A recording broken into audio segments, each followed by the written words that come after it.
KSR గారి మీ relation అంటే ఎన్ని సంవత్సరాల రిలేషన్ ఉంది మీది? సంబంధాలు, బాంధవ్యాలు, అనుబంధాలు అవేమీ లేవు. ఒక చిన్న మాట మీ జీవితాన్ని మార్చేసింది సార్. ఆ మాట అసలు యాక్చువల్గా ఎందుకు అనవలసి వచ్చింది మీరు? నిజానికి నా జీవితంలో ఎటువంటి మార్పు రాలేదు. సరే, ఏదో చెప్తున్నాడు, ఎందుకు రాదు, అంత గొడవ జరిగింది కదా అంటారు. ఎంత గొడవ జరిగితే నాకేంటి? ఆ రోజు మీ అరెస్ట్ అనేది జరిగింది. మీ అరెస్టు, కేఎస్ఆర్ గారి అరెస్టు, ఈ రెండు అరెస్టులకి అసలు కారణం ఏంటి? వెనకాల బ్యాక్గ్రౌండ్ ఏంటి? అంటే మీరు అన్న మాటే కారణమో వేరే ఏమైనా కారణాలు ఉన్నాయా? నేను అన్న మాటనే అక్కడ ఎయిటింగ్ చేశారండి. నేను మీకు ఇంత చెప్పాను కదా, రాజధాని అనేది ఆ రాజధాని కాదు, ఈ రాజధానిగా అవుతుంది, లేకపోతే ఇట్లాగా అయ్యే ప్రమాదం అని చెప్పి ఉంటే ఈ అవుతుందన్న మాట తీశారు అక్కడ. అది ఒక న్యూస్ ఏం వచ్చిందంటే మీరు ఎక్కడికో పారిపోయారు, అజ్ఞాతంలోకి వెళ్ళిపోయారు, మీరు అవైలబుల్ లేరు అని చెప్పి న్యూస్ వచ్చింది. నేను పారిపోయి ఉంటే మా ఇంటి దగ్గరకు వచ్చి ఎంక్వైరీ చేయాలి. సీసీ కెమెరాలు ఉంటాయి కదా చుట్టుపక్కల, వాళ్ళు వచ్చిన దాఖలాలు ఏం లేవు. మా ఇంటికి వచ్చి ఒక నోటీస్ పెట్టిన దాఖలాలు లేవు. నేను పారిపోవడం ఏంటి? నేను మామూలుగా ఉన్నాను. నేను 2014-19 కాదు, చంద్రబాబు నాయుడు గారు ముఖ్యమంత్రి అయిన దగ్గర నుంచి కూడా నేను వ్యతిరేకంగా ఉంటే ఆ వ్యతిరేక వార్తలే రాశాం. బట్ ఇదే విమర్శ, ఇదే వ్యతిరేక వార్తలు జగన్మోహన్ రెడ్డి గారు ఉన్నప్పుడు రాశారా? జగన్మోహన్ రెడ్డి ఉన్నప్పుడు కూడా రాశామండి. అది కానీ అవి మీకు కనిపించట్లేదు. అంటే మీరు ప్రభుత్వాన్ని ప్రశ్నిస్తున్నారు. వ్యవస్థను సార్, ఆ వ్యవస్థ ప్రభుత్వంలో ఎవరుంటే వాళ్ళని నేను ప్రశ్నిస్తాను. ఎవరేమనుకున్నా ప్రశ్నిస్తాను, ఎవరేం చేసినా ప్రశ్నిస్తాను.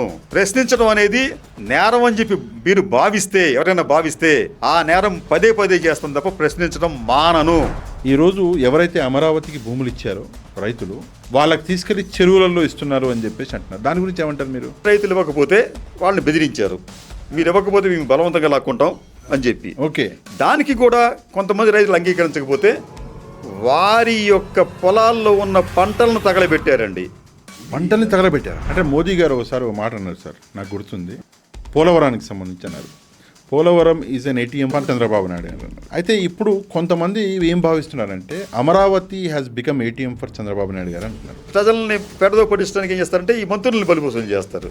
మంత్రుల పనితీరు బాగుండలేదు, ఎమ్మెల్యేల పనితీరు బాగుండలేదు, మరి చంద్రబాబు నాయుడు మంచి జరిగితే చంద్రబాబు నాయుడు గారు, చెడు జరిగితే మంత్రుల మీద. జగన్మోహన్ రెడ్డి గారు జగన్ 2.0 అని చెప్పి ఒక వర్డ్, రెండవది ఇవాళ బాగా నడుస్తుంది, అది రప్ప అని చెప్పేసి.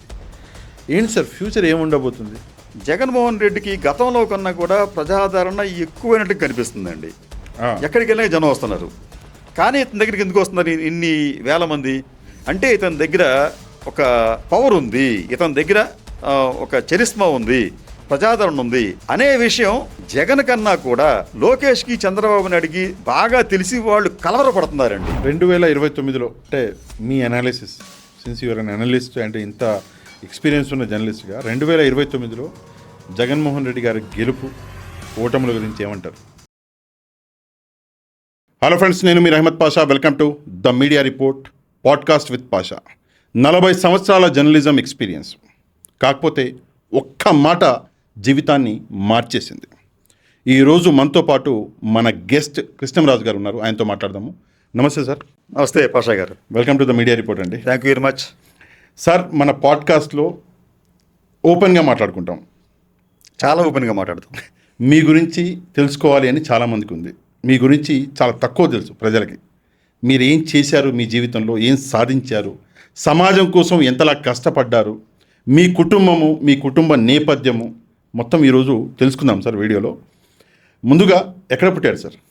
సార్, నేను పుట్టింది విజయవాడ నగరం ముత్యాలంపాడు అనే ఒక ప్రదేశంలో 1963లో ఐఎమ్ బోర్న్. అయితే మా నాన్నగారు, ఆయన పేరు బాపిరాజు గారు, ఆయన సుక్షత్రియుడు. అంటే క్షత్రియులకు ఉండవలసిన లక్షణాలు కొన్ని ఉంటాయి కదా, అవన్నీ ఉన్నాయి ఆయనకి. దాంట్లో ప్రధానమైనది ఏంటంటే ఒక ధర్మగుణం. ఆయన ఎప్పుడూ కూడా ఎవరిని ఒక్క మాట అనలేదు. ఎవరన్నా ఏమన్నా అన్నా కానీ ఆయన పట్టించుకునే వ్యక్తి కాదు. ఓకే. చాలా పేద కుటుంబం. మా అమ్మగారు కూడా ఒక సామాన్య కుటుంబం నుంచి వచ్చిన మహిళే. వీరిద్దరి పెంపకం మమ్మల్ని ఏం చేసిందంటే, మాతో పాటు మా ఇతర కుటుంబ సభ్యుల జీవితాల కన్నా కూడా మా జీవితాలు కాస్త మెరుగుగా ఉండటానికి వీలుగా మమ్మల్ని వాళ్ళు పెంచారు. మాకు కొద్దిగా చదువు చెప్పించారండి. ఏం చేసేవారు సార్ మీ నాన్నగారు? మా నాన్నగారు సిమెంట్ ఫ్యాక్టరీలో ఒక సాధారణ ఉద్యోగి, చాలా చిన్న ఉద్యోగి ఆయన. ఉమ్, ఆ, ఒక రకంగా చెప్పాలంటే మేము 5 సంతానం మా నాన్నగారికి. ఉమ్, తిండికి కూడా కాస్త కష్టమైన పరిస్థితే. ఓకే.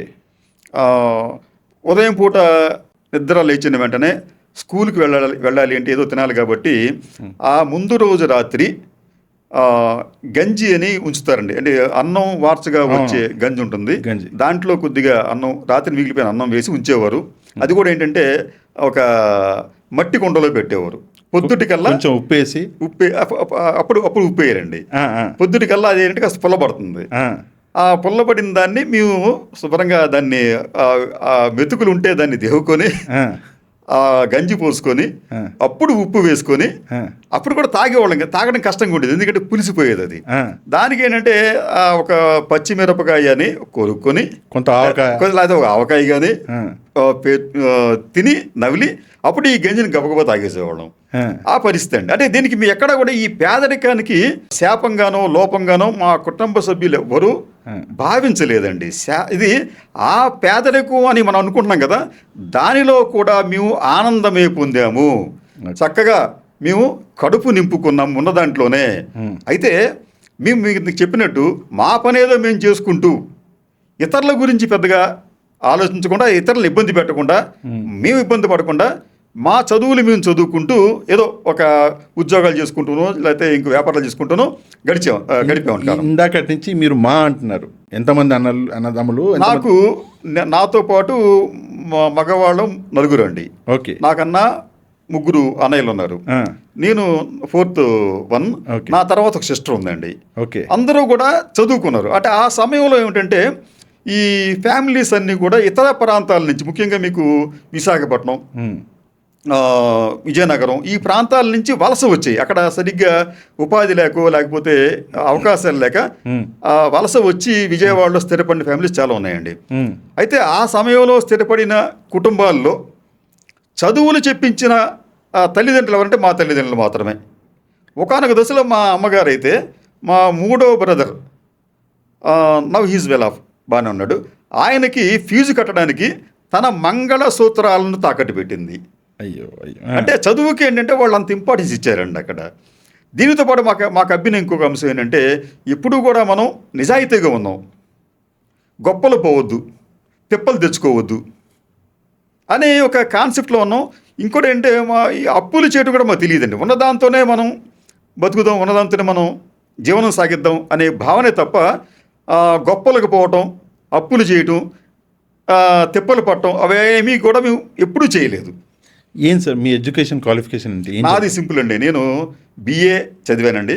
ఆ BA నాకు 10th క్లాస్ వరకు కూడా నేను ఒక అత్యవసర మార్కులతో పాస్ అయిన వాడిని. తర్వాత ఇంటర్మీడియట్ యావరేజ్ స్టూడెంట్, బాగా రకంగా చెప్పాలంటే పూర్ యావరేజ్. ఓకే.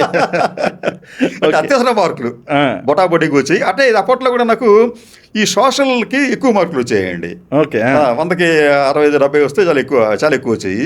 మ్యాథ్స్లో అయితే బొటాబొటీ, హిందీ అయితే బొటాబొటీ అనమాట. అది జస్ట్ పాస్ అంతే. ఇంటర్మీడియట్ దగ్గర నుంచి ఒక రకంగా చెప్పాలంటే నాకు ఎందుకో అది హఠాత్తుగా నాకు సబ్జెక్టుల మీద ఆసక్తి పెరిగిందో ఏంటో తెలియదు నాకు. అది మార్కులు బాగా వచ్చినాయండి. ఇంటర్మీడియట్ దగ్గర నుంచి నేను డిగ్రీ వరకు కూడా ఒక రకంగా చెప్పాలంటే ఎడ్యుకేషన్లో ఫ్లరిషింగ్, బాగా షైన్ అయ్యాను.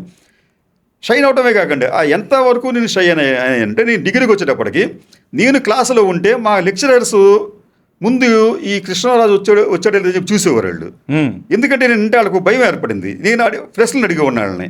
ఓకే. సబ్జెక్టు గురించి ముందే చదువుకొని వాళ్ళు చెప్పేది మామూలుగా వాళ్ళు యాంత్రికంగా చెప్తారు వాళ్ళు. అయితే దాంట్లో నాకు డౌట్స్ ఉంటే అడిగేవాడిని.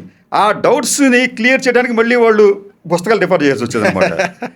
అటువంటి పరిస్థితుల్లో వాళ్ళు చూసేవారు వాళ్ళు, ఈ కృష్ణరాజు ఉన్నాడా, లేడా, సరే అయితే అని. మీ గ్రాడ్యుయేషన్ అయిపోయింది ఎక్కడ సార్? ఎక్కడ చేశారు గ్రాడ్యుయేషన్? నాది ఇది కూడా విచిత్రంగా, నాది డిగ్రీకి వచ్చేటప్పటికి శాతవాహన, శారద, SRR కాలేజీ అండి విజయవాడలో. 3 కాలేజీల్లో మారవలసి వచ్చింది. ఎందుకంటే అప్పట్లో ఆ కాలేజీకి సంబంధించిన మేనేజ్మెంట్ గొడవల కారణంగా శాతవాహనలో ఫస్ట్ ఇయర్ డిస్కంటిన్యూ చేయాల్సి వచ్చింది. అంటే వాళ్ళు తర్వాత దాన్ని కంటిన్యూ చేయలేపారు డిగ్రీని. దాంతో ఏంటంటే మేము SRR కాలేజ్ జాయిన్ అయ్యామండి. అయితే SRR కాలేజ్ జాయిన్ అయితే అక్కడ బాగా ఈ స్టూడెంట్ పాలిటిక్స్ హడావుడిగా ఉండేది ఎప్పుడు కూడా. దాంతో మా నాన్నగారు ఏం చేశారంటే, "అరే నువ్వు అక్కడుంటే నువ్వు పాడైపోతావు, నీకు ఎడ్యుకేషన్ సాగట్లేదు" అని చెప్పి థర్డ్ ఇయర్లో నన్ను శారదా కాలేజీలో జాయిన్ చేయించారు. అక్కడ కూడా ఏంటంటే ఫస్ట్ టైము నేను చెప్పాను మీకు ఇంటర్మీడియట్ దగ్గర నుంచి నాకు ఎందుకో కానీ నేర్చుకునేందుకు ఒక ఆసక్తి న్యాచురల్గా ఏర్పడిందండి అది. అది చివరికి ఏ స్థాయి తీసుకెళ్ళిందంటే, నేను డిగ్రీకి వచ్చేటప్పటికి ఇంటర్ కాలేజీకి సంబంధించిన క్విజ్ ఎస్ఐ రైటింగ్ పోటీల్లో నేను అనేక సార్లు రాష్ట్ర స్థాయిలో ప్రథమ బహుమతి పొందాను. క్విజ్ కానీ ఎస్ఐ రైటింగ్ కానీ. ఇదే కాదండి, నాకు ఇంకొకటి ఏంటంటే అలవాటు పడింది బాగా నాకు చిన్నప్పటి నుంచి కూడా. అంటే మా నాన్నగారికి రిటైర్ అయ్యేటప్పుడు ఆయనకి చిన్న సన్మానం చేసి అప్పట్లో ఒక మర్ఫీ రేడియో ఇచ్చారండి, చిన్న ట్రాన్సిస్టర్ అది. అదే 3 బ్యాండ్ మర్ఫీ రేడియో. నేను ఇంకా నాకు అదే లోకం, ఖాళీగా ఉన్నప్పుడు ఆ మర్ఫీ రేడియోని తిప్పుతూ ఉంటే నాకు షార్ట్ వేవ్లోకి వచ్చేటప్పటికి దాంట్లో మాకు వాయిస్ ఆఫ్ అమెరికా, రేడియో డాచివేలా, అలాగే రేడియో మాస్కో, రేడియో హోనాయ్, ఇట్లాగనమాట రకరకాల దేశాలకు సంబంధించిన అన్నీ వినేవాడిని. అన్నీ విని అవన్నీ నోట్ చేసుకునేవాడిని. ఓకే. అది నాకు ఎందుకంటే అది అలా చేయటం వలన, నేర్చుకోవడం వలన, దాచుకోవడం వలన నేను తర్వాత నాకు ఈ జర్నలిజంలోకి వచ్చేటప్పటికి అవి ఎంతో ఉపయోగపడినాయి నాకు. ఉద్యోగం గురించి సార్, మీ గ్రాడ్యుయేషన్ తర్వాత మీ ఫస్ట్ జాబ్ ఏంటి సార్? నాకు ఉద్యోగం 85లో నాకు డిగ్రీ అయిపోయిన తర్వాత 86లో నాకు ఆంధ్రజ్యోతి విజయవాడ, ఓకే, దానికి పేపర్లో ఒక యాడ్ వచ్చింది, మాకు సబ్ ఎడిటర్లు కావాలని చెప్పి. సబ్ ఎడిటర్లు కావాలంటే అప్పటికే నేను ఆర్టికల్స్ రాశానండి. ఎందుకు ఎప్పటిదాకా రాశాను, నేను డిగ్రీ ఫస్ట్ ఇయర్ నుంచే నేను ఆర్టికల్స్ రాశాను. అప్పట్లో నా ఫస్ట్ ఆర్టికల్ ఈనాడు ఆదివారం సంచిక ఉంటుంది కదండి, దాంట్లో పడింది అది. దాంట్లో ఏంటంటే అమెరికాలో యువత అప్పటికే మాదక ద్రవ్యాలకు అలవాటు పడి చెడు మార్గాలు పడుతున్నారని చెప్పి వాయిస్ ఆఫ్ అమెరికాలో ఒక స్టోరీ వస్తే దాన్ని బేస్ చేసుకొని నేను ఒక ఆర్టికల్ రాస్తే మొట్టమొదటి ఆర్టికల్ ఈనాడులో పబ్లిష్ చేశారండి. దానికి 82 బహుశా 81, 82 ఆ టైంలో అనుకుంటున్నానండి. అది అంటే చదువుకునేటప్పుడే ఫస్ట్ ఇయర్లో ఇంటర్ డిగ్రీ ఫస్ట్ ఇయర్లోనండి అది. ఓకే. అప్పుడు నేను అది వాళ్ళు వేసిన తర్వాత దానికి నాకు 20 రూపాయలు పారితోషికం పంపించారు ఈనాడు. అసలు నిజానికి 20 రూపాయలు అంటే అసలు మాకు అనూహ్యమైన అమౌంట్ ఆ రోజుల్లో అది. ఓకే. సరే మా నాన్నగారు చెప్పాను, నాన్నగారు ఇట్లా 20 రూపాయలు వచ్చింది అంటే పనిచేయి, నీకైనా బుక్స్ అని కావాలంటే కొనుక్కో అన్నారు. అయితే నాకు అప్పటికే Malayalam Manorama book every year వచ్చేదండి, ఇయర్ బుక్ వచ్చేదనమాట. అది ఈ సైజు ఉండేదన్నమాట. దాంట్లో అసలు లేదంటూ ఉండేది కదండి, అన్ని సమస్త ఉండేవి. అది ఒక రెడీ రెక్నర్గా ఉండేది. అప్పుడు దాని ఖరీదు 20 రూపాయలే. ఇప్పుడంటే బహుశా 300 ఎంత అయిపోయినట్టుంది. అది ఏ లాంగ్వేజ్లో ఉంటుంది? ఇంగ్లీషే సార్. ఇంగ్లీష్. ఓకే. మలయాళ మనోరమలో చాలా ఫేమస్ అది ఇయర్ బుక్ అది. సరే అక్కడికి వెళ్ళి ఎక్కడ నవోదయాలను ఎక్కడ కొన్నాను దాన్ని. ఆ 20 రూపాయలకి ఆ బుక్ తెచ్చుకొని ఆ బుక్ని రోజు చదవడం చేసుకుంటూ ఉండేవాడు. అదొక రిఫరెన్స్గా ఉండేది నాకు ఏమైనా కావాలంటే. ఇది అయిపోయిన తర్వాత నాకు ఆ తర్వాత మళ్ళీ ఆర్టికల్స్ రాయటం, మిగతా పత్రికలకు కూడా వాళ్ళు ఎంతో కొంత మనకి ఇవ్వటం. నేను ఇంటర్వ్యూకి వెళ్ళే సమయానికి అంటే 86లో ఇంటర్వ్యూకి వెళ్ళేటప్పటికి దాదాపు ఈ సైజు ఆర్టికల్స్ నాకు వచ్చినాయండి. ఒక 70-80 ఆర్టికల్స్ రెడీ అయిపోయాయి అప్పటికి, నా పేరుతో పండియే. దాంట్లో నేను ఆర్టికల్స్ కేవలం ఈ రకరకాల అంశాల మీద రాసేవాడిని. అంతర్జాతీయ అంశాలు, అలాగే సామాజిక ఆర్థిక అంశాలు, అట్లాగే సామాజిక చైతన్యపరమైన మీ కింద చెప్పాను కదా అవేర్నెస్ సంబంధించిన అంశాలు, ఇవన్నీ రాసేవాడిని. వీటి అన్నిటితో ఒక పరిచయం అనేది ఏర్పడింది నాకు. దాంతో ఏమైందంటే ఫస్ట్ ఆంధ్రజ్యోతిలో రిటన్ టెస్ట్ పెట్టారు. ఓకే. రిటన్ టెస్ట్ పెడితే అప్పుడు నండూరు రామ్మోహన్ రావు గారు ఎడిటరు, తర్లపాటి కుటుంబరావు గారు వీక్లీకి ఉండేవారు. వీక్లీకి సండేస్ సప్లిమెంట్స్ చూసేవారు. ఆయన ఇద్దరు కూడా పక్క క్యాబిన్లే. ఓకే. సరే తర్లపాటి కుటుంబరావు గారు నేను రాసిన తర్వాత మొత్తం ఆయన దగ్గర ఉంచుకున్నారు. ఆయన ఇంటర్వ్యూ నెక్స్ట్ డే ఒక 1 వీక్ 10 డేస్కి ఇంటర్వ్యూకి పిలిచారు అనమాట. వెళ్ళాం. కుటుంబరావు గారు, తర్వాత నండూరు రామ్మోహన్ రావు గారు, తర్వాత నల్లూరి వెంకటేశ్వరరావు గారు అని చెప్పి మేనేజర్గా ఉండేవాడు. ఆయన ముగ్గురు కూర్చున్నారు అక్కడ. 2-3 అయిన తర్వాత నేను వెళ్ళాను లోపలికి.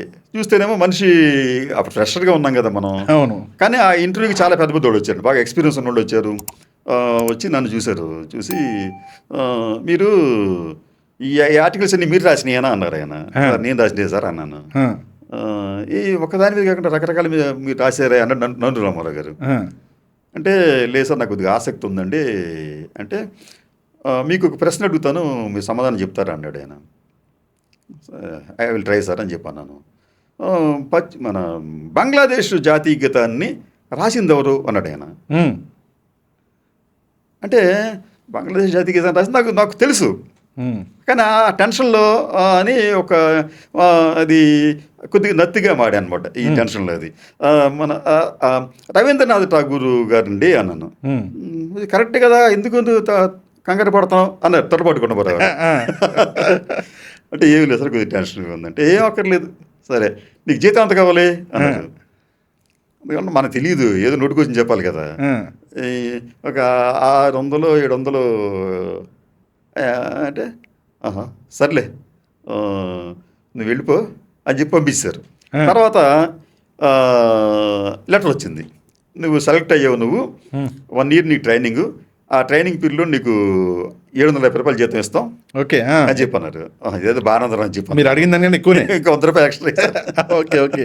అంటే ఫస్ట్ మీరు ఆంధ్రజ్యోతి నుంచి మొదలుపెట్టారు. చేశాం సార్. నేను ఒక ప్రశ్న అందరినీ అడగాలి అని పెట్టుకున్నాను. మిమ్మల్ని అడిగితే మరి మీరు ఎలా రియాక్ట్ అవుతారో తెలియదు, బట్ అడగడం నా బాధ్యత కాబట్టి అడుగుతున్నాను. దీన్ని నెగిటివ్గా ఏం తీసుకోవద్దు. మీ మ్యారేజ్ అరేంజ్డా ఆర్ ఇష్టపడి లవ్ మ్యారేజా? నేను, నా భార్య పేరు శ్రీదేవి గారండి. ఓకే. ఆవిడ మా వదిన గారి చెల్లెలే. ఓకే. నేను ఆవిడని చూసి ఇష్టపడ్డాను. అయితే ఈ మ్యారేజ్కి సంబంధించి మేము పెళ్లి చేసుకోవాలని చెప్పి అనుకున్నప్పుడు మా ఇంట్లో ఒక బ్రదర్ దాన్ని అబ్జెక్షన్ చెప్పాడు. నువ్వు దుందుడి కొడుకు, నీకు ఆవేశం ఎక్కువ, ఓకే, ఎక్కడో చోట నువ్వు స్థిరంగా ఉండవు, నువ్వు ఆ పిల్లల్ని చేసుకుని నువ్వు దాన్ని కష్టపెడతావు నువ్వు అనే ఉద్దేశం వాడిది. అది పైకి చెప్పలేదు కానీ ఉద్దేశం అదే. ఓకే, వద్దని చెప్పి అన్నాడు. అయితే మేము చేసుకోవాలని చెప్పి అనుకున్నాం.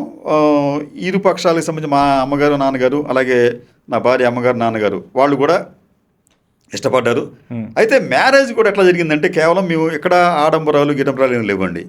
విశాఖపట్నంలో సింహాచలం దేవస్థానం ఆవరణంలో ఒక మండపంలో ఒక పూజారి వచ్చాడు, ఏదో తూతు మంత్రంగా ఏదో మంత్రాలు చదివాడు, దండలు మార్చుకున్నాం, తాళి కట్టాను, అదే మా పెళ్ళి. అంతే హ్యాపీగా ఉన్నామండి. మా పాప, నాకు పాప అండి, అది దాని పేరు సౌజన్య. ఆ పాప ఇప్పుడు BBA LLB చేసింది. ఇప్పుడు ఒకే పాప అండి. ఓకే. హైదరాబాద్లో అది కెనోపీ థియేటర్ అని చెప్పి ఈ పెర్ఫార్మింగ్ ఆర్టిస్ట్కి ట్రైనింగ్ ఇస్తున్నారు అనమాట. వాళ్ళు ఈ మధ్యన సూత్రవాక్యం అని చెప్పి ఒక సినిమా కూడా వీళ్ళే పూర్తిగా దాన్ని సపోర్ట్ చేశారు. దీంట్లో పనిచేసే ఒక వ్యక్తే యూజిన్ అని చెప్పి దాన్ని డైరెక్షన్ చేశాడు, అది కూడా సక్సెస్ అయింది. She happy in her field. Okay. ఈ ఇయర్ 2025 అనేది చాలా టఫ్గా గడిచింది అని మనం, అంటే మీ గురించి మాట్లాడుతున్నాను. ఒక సంఘటన, సాక్షిలో మీరు వెళ్తారు యాజ్ అన్ అనలిస్ట్గా, మీరు చాలాసార్లు వెళ్ళారు, మాట్లాడతారు, ఓకే. బట్ ఒక చిన్న మాట మీ జీవితాన్ని మార్చేసింది సార్. అది ఎంతలా మార్చేసింది అంటే, అది ఎంత ఎఫెక్ట్ చేసింది అన్నది ఈరోజు నేను తెలుసుకుంటాను. బట్ ఆ మాట అసలు యాక్చువల్గా ఎందుకు అనవలసి వచ్చింది మీరు? సార్, ఇది మీరు జీవితాన్ని మార్చిందని చెప్పన్నారండి.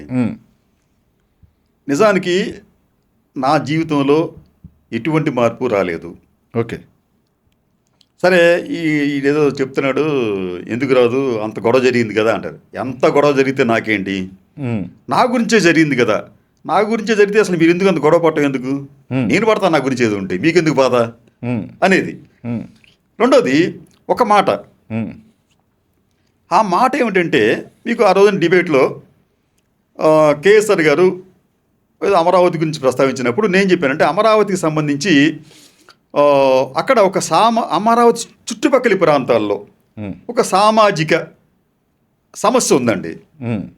అది ఇవాళ కాదు, ఎప్పటి నుంచో ఉంది. అది ఆ సమస్య వల్ల ఏమైందంటే, ఆ చుట్టుపక్కల ప్రాంతాల్లో ఎయిడ్స్ వ్యాధిగ్రస్తులు కూడా పెరిగిపోయారు. ఇది గవర్నమెంట్ దగ్గర గణాంకం ఉంది.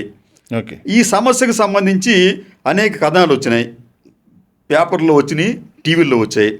అవన్నీ కూడా చెప్పాను ఆయనకి. అది ఓకే. ఇట్లా ఈ సమస్య ఉంది, ఇంత ఉంది, ఇన్ని దాదాపు 50 పైగా స్వచ్ఛంద సేవా సంస్థలు వాళ్ళకి రిలీఫ్ ఇవ్వడానికి ప్రయత్నిస్తున్నాయి, ఇవన్నీ చెప్పాను. ఓకే.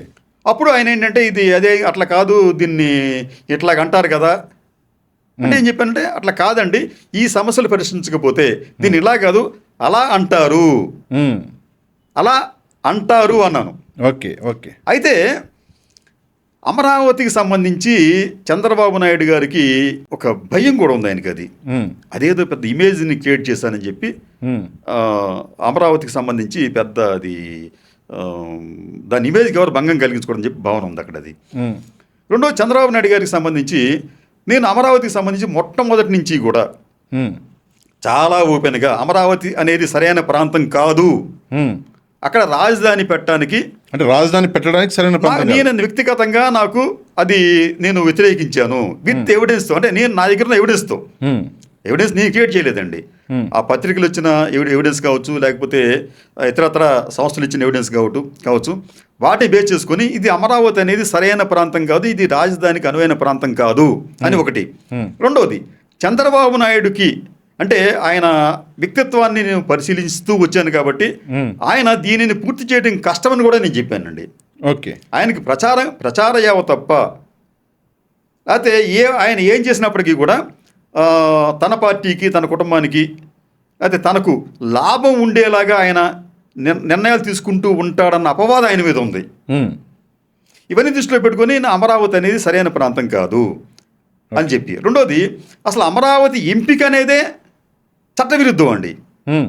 చట్టవిరుద్ధం ఎందుకంటే మీకు శివరామకృష్ణన్ కమిషన్ కేంద్ర ప్రభుత్వం ఏర్పాటు చేసింది. ఆ కమిటీ విస్తృతంగా పర్యటించి కొన్ని వేల విజ్ఞాపన పత్రాలు తీసుకుంది ఈ క్యాపిటల్ ఎక్కడ ఉండాలి అనే దాని మీద. చివరికి వాళ్ళు ఒక సమగ్రమైన రిపోర్ట్ ఇచ్చారండి.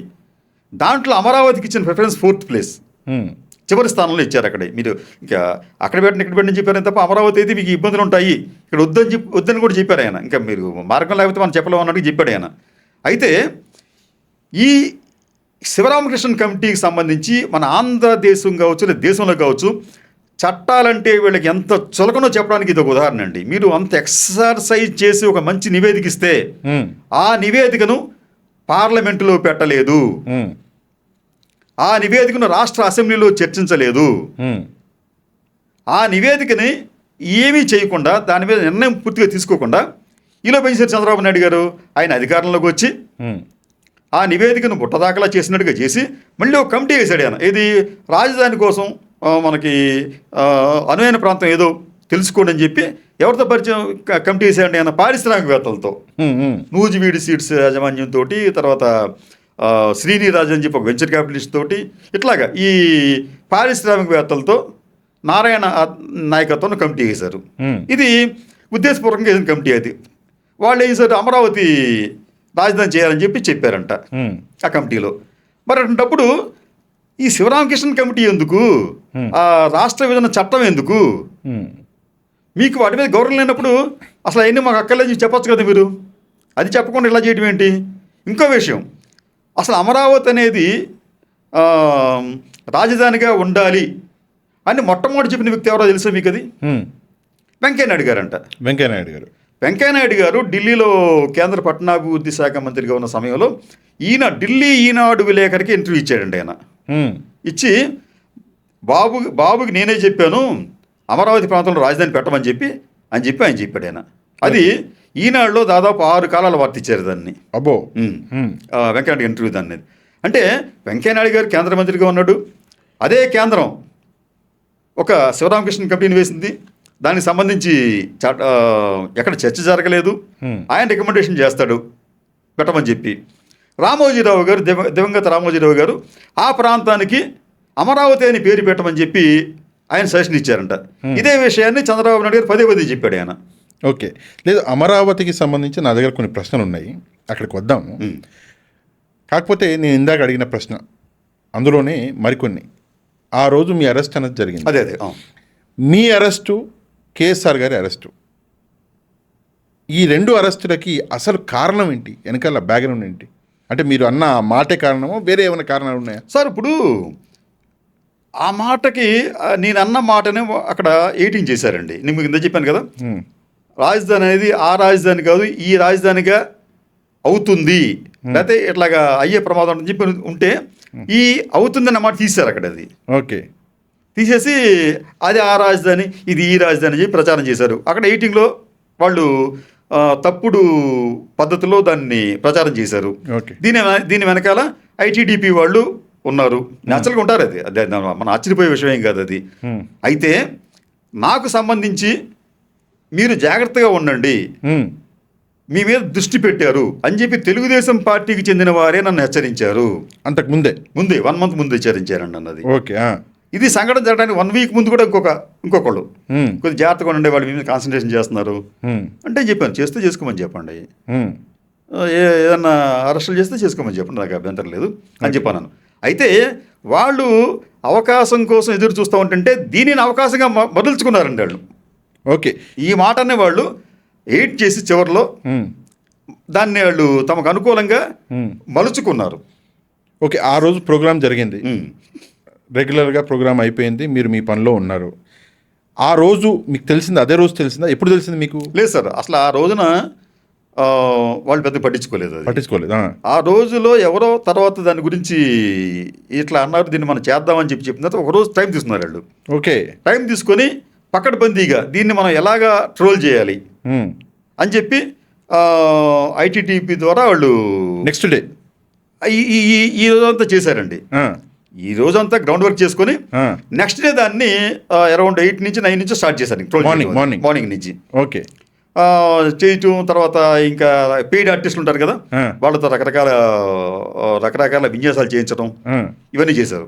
ఓకే. సరే, అది నాకు 10 ఆ టైంలో నాకు అర్థమైంది. వీళ్ళు morning 10 o'clock next day morning 10 o'clock అర్థమైంది. అది చెప్పాను మా ఇంట్లో వాళ్ళకి, మీరు దీనికి సంబంధించి ఏం వచ్చినా మీరు చూడొద్దు, వినొద్దు, పట్టించుకోవద్దు, కానీ అవకాశం ఉంది, మీ సెల్ ఫోన్లు కట్టేయండి ఓకే అని చెప్పి చెప్పారు. అట్లాగా నేను చెప్పాను. అట్లేదు చెప్పి నేను కూడా నా సెల్ ఫోన్ సైలెంట్లో పెట్టేశానండి. ఓకే. ఇంకా వీళ్ళు మామూలుగానే వీళ్ళు దాన్ని ఏ సమయానికి అది హై పీక్ వెళ్ళిపోయింది? 10 గంటల నుంచి స్టార్ట్ చేశారు. ఇంకా వాళ్ళు అది మామూలుగా అంటే 8 నుంచి స్టార్ట్ చేశారు. తర్వాత ఇంకా అది దట్టు వాళ్ళకి ఏమైందంటే వాళ్ళకి ఒక ఫ్రస్ట్రేషన్ ఏంటంటే నేను స్పందించకపోవటం. అంటే వాళ్ళు తిడితే మనం ఫోన్ ఆన్ చేసి వినాలన్నమాట. ఓహో. ఓకే. అది ఒక సాడిజం కదా. అది పైశాచిక ఆనందం పొందలేకపోయారు వాళ్ళు. అది ఓకే. పొందలేకపోతే వాళ్ళకి మరింత రెచ్చిపోయారు వాళ్ళు. అది రెచ్చిపోయి ఇంకా లీగల్ ట్రబుల్కి ఎప్పుడు వచ్చింది చెప్తాం సార్. అది ఆ సాయంత్రము ఎప్పుడో అది నెక్స్ట్ డేనో కేసులు పెట్టడం స్టార్ట్ చేశారు అక్కడ. ఓకే. ఓకే. ఈ కేసుకు సంబంధించి నేను కొన్ని విషయాలు చెప్పాలనుకున్నానండి. ఫస్ట్ మొత్తం ఎన్ని కేసులు పెట్టారు? మొత్తం 4 చోట్ల కేసు పెట్టారండి. 4 చోట్ల కేసు పెడితే 3 చోట్ల దాన్ని తీశారు దాన్ని. అది అంటే మల్టిపుల్ ఎఫ్ఐఆర్ల కింద దాన్ని కొట్టేశారు. ఒక తుళ్ళూరుది మాత్రం ఉంచారు అక్కడ. అది ఆ తుళ్ళూరుకి సంబంధించి కూడా ఏమైందంటే ఆవిడ ఫస్ట్ దాంట్లో ఎస్సీ ఎస్టీ కేసు సెక్షన్ కూడా పెట్టారు అక్కడ. ఓకే. పెడితే మంగళగిరి న్యాయమూర్తి గారు తీవ్రంగా అపోజ్ చేశాడు. అసలు ఆయన అన్న మాట ఏమిటి, ఎక్కడ కూడా ఎస్సీ ఎస్టీలని ఏమనలేదు, ఏ వ్యక్తిని ఉద్దేశించి అనలేదు, ఇది ఎందుకు పెట్టారు మీరు, ముందు అది ఆ సెక్షన్ తీస్తే తప్ప నేను కేసు పరిశీలించని చెప్పి అన్నాడు. ఓకే. అది ఫస్ట్ ఎదురు దెబ్బ అంటే వాళ్ళకి. అది అంటే ఇంత పెద్ద మైటీ ఎస్టాబ్లిష్మెంట్కి పోలీస్ శాఖ కావచ్చు, గవర్నమెంట్ కావచ్చు, తగిలిన మొట్టమొదటి దెబ్బ ఏమిటంటే ఎస్సీ ఎస్టీ కేసుని నేను అంగీకరించనని చెప్పి న్యాయమూర్తి చెప్పడం. ఇట్లాగా ఈ కేసు సంబంధించి వాళ్ళకి చాలా దెబ్బలు తగిలినాయి. అవన్నీ కూడా మనం డిస్కస్ చేద్దామండి. అది బట్ అంతకంటే ముందు ఒక చిన్న విషయం సార్. ఓకే. ఈరోజు మీరు మాట్లాడారు, రేపు నెక్స్ట్ డే నుంచి ట్రోలింగ్ మొదలైంది. మీ దాకా పోలీసులు వచ్చారు అంటే? రాలేదండి. ఓకే. ఇక్కడ విషయం ఏంటి చెప్పమంటారా? పోలీసులు నాకు నోటీస్ ఇవ్వడం కానీ, మా ఇంటికి రావడం కానీ, ఓకే, లేకపోతే చుట్టుపక్కల ఎంక్వైరీ చేయడం కానీ ఏమీ చేయలేదు. ఆ రోజు ఒక న్యూస్ ఏం వచ్చిందంటే మీరు ఎక్కడికో పారిపోయారు, అజ్ఞాతంలోకి వెళ్ళిపోయారు, మీరు అవైలబుల్ లేరు అని చెప్పేసి ఒక న్యూస్ వచ్చింది. అవైలబుల్ లేకపోతే పోలీసులు ఏం చేయాలంటే మా ఇంటికి వచ్చి ఒక నోటీసులు అంటించాలి. అవును, పేస్ట్ చేయాలి. అవును, పేస్ట్ చేయాలి. చేయలేదు అంటే వాళ్ళ ఉద్దేశం ఏంటి, నేను పారిపోయి ఉంటే మా ఇంటి దగ్గరకు వచ్చి ఎంక్వైరీ చేయాలి. సీసీ కెమెరాలు ఉంటాయి కదా చుట్టుపక్కల, వాళ్ళు వచ్చిన దాఖలాలు ఏం లేవు. మా ఇంటికి వచ్చి ఒక నోటీస్ పెట్టిన దాఖలాలు లేవు. నేను పారిపోవడం ఏంటి, నేను మామూలుగా ఉన్నాను. నేను అదే రోజు సాయంత్రం ఒక వీడియో చేశానండి. అవును, ఫస్ట్ వీడియో. ఆ వీడియోతో వాళ్ళకి మరింత పిచ్చెక్కిపోయింది వాళ్ళకి. అది ఏంటి, మేము ఎంత చేసినప్పుడు కూడా భయపడలేదు, ఎందుకు భయపడాలి? నేను దాంట్లో కూడా చెప్పాను అక్కడ. నేను ఇప్పుడు కూడా చెప్తున్నానండి, ఇట్లా సత్యం కోసం ధర్మం కోసం ఎవరైనా నిలబడాలి అనుకుంటే ఇటువంటి వాటికి మీరు భయపడద్దు. నిజం చెప్పడం నేరమైతే ఆ నేరం నేను పదే చేస్తానని చెప్పానండి. ఇప్పుడు అదేమంటున్నాను, నిజం చెప్పడం నేరమైతే ఆ నేరం పదే చేస్తాను తప్ప నా నోరు మూసుకొని ఉండను. ఓకే. ఈ వ్యవస్థలో ఉండే అవ్యవస్థలన్నీ ఏకమైన ఇబ్బందులు పెట్టినా నేను చలించను. నేను నా ఛానల్ పెట్టిందే సత్యం కోసం ధర్మం కోసం అనే నినాదంతో పెట్టానండి. రెండోది, ఈ కేసుకు సంబంధించి మొట్టమొదట మన కోర్టులో న్యాయమూర్తి తీసుకోలేదు. కోర్టు దగ్గరికి వెళ్దాం. అంతకంటే ముందు మీరు అరెస్ట్ అయిన ఆ సందర్భం చెప్పండి. అరెస్ట్ సందర్భం ఏం లేదు సార్. నేను ఆ సమయంలో నేను విశాఖపట్నంలో ఉన్నాను. నా భార్య ఏమో విజయనగరంలో వాళ్ళ అక్కగారి ఇంట్లో ఉంది. నేను ఆవిడ దగ్గరికి వెళ్ళి వస్తూ ఉన్నప్పుడు మధ్యలో ఫోన్లు ట్యాప్ చేస్తారు న్యాచురల్గానే, వాళ్ళకి కనిపించింది. నేను ట్రేస్ అయ్యాను భీమిలి దగ్గర. వచ్చినప్పుడు వాళ్ళు ఆపినప్పుడు నన్ను గమనించలేదు వాళ్ళు.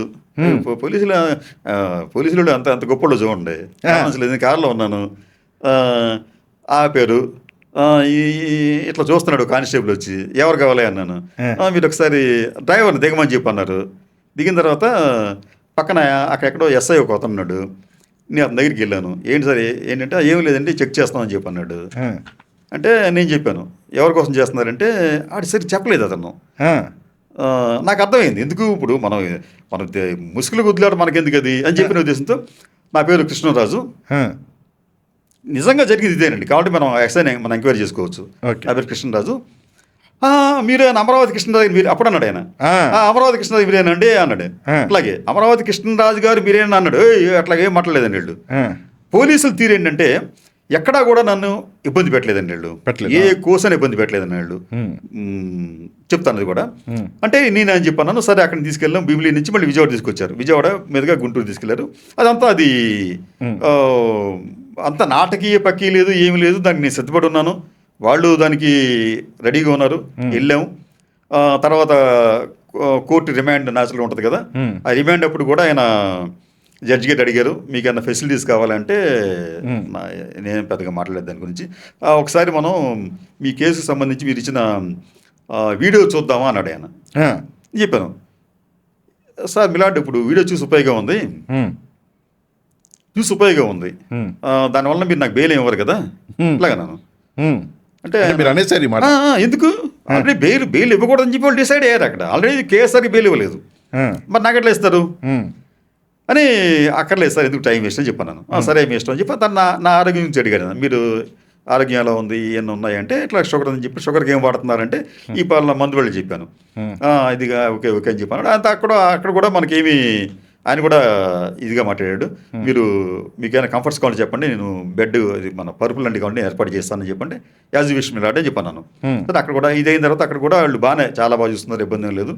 అది ఒక రకంగా చెప్పాలంటే ఈ ఎక్కడా ఇటువంటి అసౌకర్యానికి తావు లేకుండానే వాళ్ళు చేశారు. ఇక్కడ ఏమైందంటే వీళ్ళు అసలు కృష్ణరాజు అనే వాడిని మనం ఇబ్బంది పెట్టాలి అనేది వాళ్ళ కాన్సెప్ట్. ఓకే. దానికి ముందు నుంచే వాళ్ళు చూస్తున్నారు ఎక్కడ దొరుకుతుందా మనం ఎక్కడ దొరుకుతామని చెప్పి. అయితే మనం ఏంటంటే ఎప్పుడు సాధ్యం 99% 100% ఇప్పుడు కూడా ఎవిడెన్స్ లేకుండా మాట్లాడండి. నేను మీతో మాట్లాడాలన్నప్పుడు కూడా ఎన్నో అవసరం వస్తే ఉపయోగపడుతుందని చెప్పి నేను నా ఎవిడెన్స్ రాసుకొని వచ్చి నేను ఉంటున్నాను. ఏది డేటా కానీ ఇంకేమన్నా కానీ మళ్ళీ తప్పులు చెప్తాము, నోటుకు వచ్చిన మాట్లాడకూడదు అని చెప్పి. అట్లా ఎవిడెన్స్ బేస్డ్ జర్నలిజం మీద డిపెండ్ అయ్యాను నేను. ఈ నేపథ్యంలో ఏంటంటే వాళ్ళు కృష్ణరాజుని ఎక్కడ మనం ఇరికించాలి అని చెప్పి వాళ్ళు విశ్వ ప్రయత్నం చేశారండి. ఆశ్చర్యం ఏంటంటే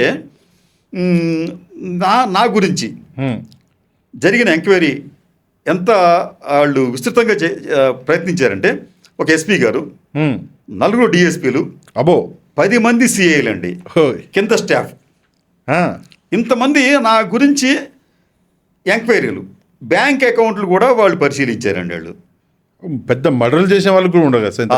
అంటే ఇక్కడ వాళ్ళు ఏంటంటే దీని ద్వారా నాకు సాక్షికి నాకు ఏదో ఒక అక్రమ సంబంధం ఉంది, లావాదేవీలు జరిగినాయి అని చెప్పి దాన్ని నిరూపించాలని చెప్పే ఉద్దేశంతో వాళ్ళు తప్పుడు సమాచారం వచ్చింది ఎవరు ఆయనకి అది వాళ్ళకి. దాన్ని నిరూపించే ప్రయత్నంలో ఈయన తీసుకున్నారు అక్కడ వాళ్ళు. సరే పోలీస్ రిమాండ్లో 3 రోజుల పాటు జరిగిన రిమాండ్లో ఫస్ట్ డే ఒక ఏసీ హాల్లో నేను ఒక డిఎస్పీ కూర్చున్నాడు, ఆయన తుళ్ళూరు డిఎస్పీ గారు. ఆయన పక్కన నాకు చేరేశారు. నా ఎదురుగా ఇంకా 3 డిఎస్పీలు, 10 మంది సిఏలు, ఒక ఇన్ని ఫైళ్ళు అనమాట. అబ్బో. అవి చూస్తే నాకు ఆశ్చర్యం, నవ్వు కూడా వచ్చింది. అంటే ఈ ఫైల్ ఏంటి, మన గురించి నా గురించి నాకేం తెలియదా అనుకున్నాను నేను. సరే వాళ్ళు సార్ ఇది మామూలుగా ఏం చేస్తారు ఇది మీకు సాక్షిలోకి వెళ్తే మీకు డబ్బులు ఇస్తారంట కదా అన్నాడు ఆయన. అబ్బో. సాక్షిలోకి వెళ్తే డబ్బులు ఇస్తారని చెప్పి మీకు ఎవరు చెప్పారు నాకు తెలియదు, కానీ ఒకవేళ అదే నిజమైతే మీరు మహా టీవీ, ఏబిఎన్ ఆంధ్రజ్యోతి, TV5 వాళ్ళు కూడా డిబేట్లు పెడతా ఉంటారు. ఆ డిబేట్లు వెళ్ళే వాళ్ళకి ఎంత ఇస్తున్నారో మీరు కనుక్కోండి. వాళ్ళని ఎంత ఇస్తారని చెప్తే అది కూడా నాకు అంత ఇచ్చినట్టే చూసుకోండి అని చెప్పాను నేను.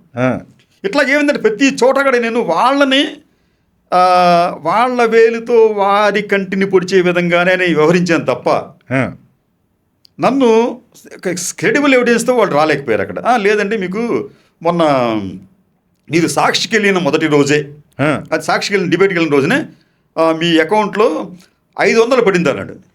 500? ఏం సార్ 500? మనం పెట్రోలే కార్లో వెళ్ళాలంటే చెప్పాను. డిఎస్పీ గారు ఎంత అన్నాను, 500 పడింది అన్నాడు. ఏ అకౌంట్ పడింది అంటే ఏదో సాక్షి అది జగతి పబ్లికేషన్స్తో పేరుతో మీ అకౌంట్లో పడింది అన్నాడు. చెప్పాను మరీ చండాలంకి ఇట్లా అన్నా సార్, మరీ చండాలంగా 500 ఏంటంటే అదేదో 5 lakhs వేస్తే నాకు ఉపయోగపడుతుంది కదా అని ఏ అకౌంట్ నుంచి వచ్చింది చెప్పాను నన్ను. జగతి పబ్లికేషన్స్ అని చెప్పి అన్నాడు సిఐ గారు. అకౌంట్ చూపించాడు ఇట్లా, జగతి పబ్లికేషన్స్ అని చెప్పి ఉందో ఏదో ఉందా దాని మీద. నేను చెప్పాను సార్ నేను మాట్లాడిన దేంట్లో మాట్లాడానని చెప్పాను నేను. సాక్షి టీవీలో అన్నారు. మరి సాక్షి టీవీలో మాట్లాడితే మరి వీళ్ళు ఎందుకు వేస్తారు నా అకౌంట్లో? ఇది పేపర్ కదా, జగతికి పబ్లికేషన్స్ వేరు, ఇందిరా టెలివిజన్ వేరు. అవును. మరి ఇవి వీళ్ళు ఎందుకు వేసారా మీరు గమనించలేదని చెప్పాను. వాళ్ళకి ఇప్పుడు అనుమానం వచ్చింది. లేదండి అంత ఒకటే గ్రూప్ కదా, దీంట్లో వేయచ్చు కదా అన్నాడు ఆయన. అట్లా వెయ్యరండి, అది వేరు ఇది వేరు, మరి ఎందుకు వచ్చింది 500 అని చెప్పి అన్నాడు ఆయన. మరి నేనైతే అకౌంట్ నెంబర్ ఇప్పుడు వాళ్ళకి ఇవ్వలేదు నేను. అయితే ఒకటి అయ్యి ఉండొచ్చు, అదేంటంటే నేను సాక్షి ఎడిటోరియల్ పేజీకి ఆర్టికల్స్ రాస్తూ ఉంటాను. ఓకే. రాసినందుకు వాళ్ళు బహుశా వేస్తున్నారేమో, నాకు కూడా తెలియదు. వేసినప్పుడు కూడా మరీ 500 ఏంటండి చండాలంగా, చెప్పండి కొద్దిగా పంచమని చెప్పండి అన్నాను. వాళ్ళు నవ్వలేక కకలాయ మెంగలాక కూర్చున్నారు అక్కడ. ఆ తర్వాత ఎవరో మీకు శ్రీనివాసరెడ్డి అనే అతని అకౌంట్ నుంచి ఒకసారి 30,000 రూపాయలు, ఒకసారి 20,000 రూపాయలు ఇట్లా చెప్పుకుంటూ వచ్చి మొత్తం 85,000 రూపాయలు వచ్చింది అన్నాడు ఆయన. శ్రీనివాసరెడ్డి దగ్గర నుంచే కాదండి, చాలా మంది దగ్గర నుంచి వస్తాయి. నాకు పబ్లికేషన్ ఉంది, యాడ్స్ ఇస్తారు, దాంట్లోంచి రావచ్చు అది. అంటే ఈయన వైసీపీకి అనుబంధంగా ఉన్నాడంటే మరి టీడీపీకి అనుబంధంగా ఉన్నాడు కూడా నాకు ఇస్తారు, మరి వాళ్ళు కూడా మీరు ఎంక్వైరీ చేస్తారు అన్నాను. ఓకే. ఎట్లాగే ఇస్తారంటే యాడ్స్ ఇస్తారని చెప్పాను. యాడ్స్ ఇచ్చినప్పుడు వాళ్ళు ఇస్తారండి అక్కడ. అది ఇతను నాకు గుర్తు వచ్చి చెప్పాను, ఇతను ఒకసారి మనం స్పెషల్ సప్లిమెంట్ వేసాం, దానికి వైసీపీ తరఫున వాళ్ళు ఇట్లా యాడ్స్ ఇస్తారు, అన్ని పార్టీ ఏ పార్టీ అయితే ఆ పార్టీ ఇస్తారు అట్లాగా వాళ్ళ యానివర్సరీ అప్పుడు ఇంకోప్పుడు. అట్లాగే ఇతను ఇచ్చి ఉంటాడు. ఇతను అయితే నాకు పార్ట్ పేమెంట్ ఇచ్చాడు, ఫుల్ పేమెంట్ ఇవ్వలేదు. నాకు ఎంతో 1 lakh 2 lakhs ఇవ్వాలి నాకు అతను. కానీ మీరు చెప్పిన తర్వాత 85,000 ఇచ్చాడు అతను, మిగతా అతని దగ్గర నేను వసూలు చేసుకోవాలని చెప్పాను నేను.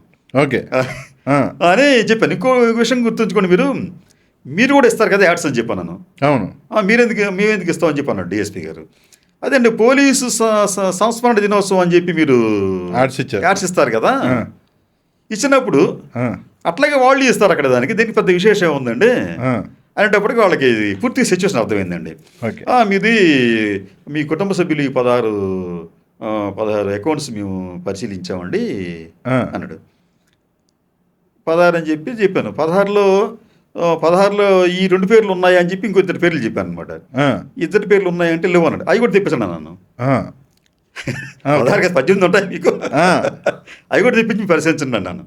వాళ్ళకి అర్థం కాలేదు. వాళ్ళకి ఏంటి మనం అకౌంట్స్ అకౌంట్కి ఇంకా చెక్ చేసుకోమంటే ఏంటని చెప్పి వాళ్ళు అర్థమైంది వాళ్ళకి. అది ఫస్ట్ డే ఉన్న గ్యాదరింగ్, ఒక సమూహం, ఒక పోలీసుల సమూహం అనమాట. ఏది నేను చెప్పాను 4 డిఎస్పీలు, 10 మంది సీఏలు, అనేక మంది కింద వాళ్ళు, దాంట్లో బ్యాంకింగ్ నిపుణులు, అబో రకరకాలు ఉన్నారు అక్కడ. ఆ.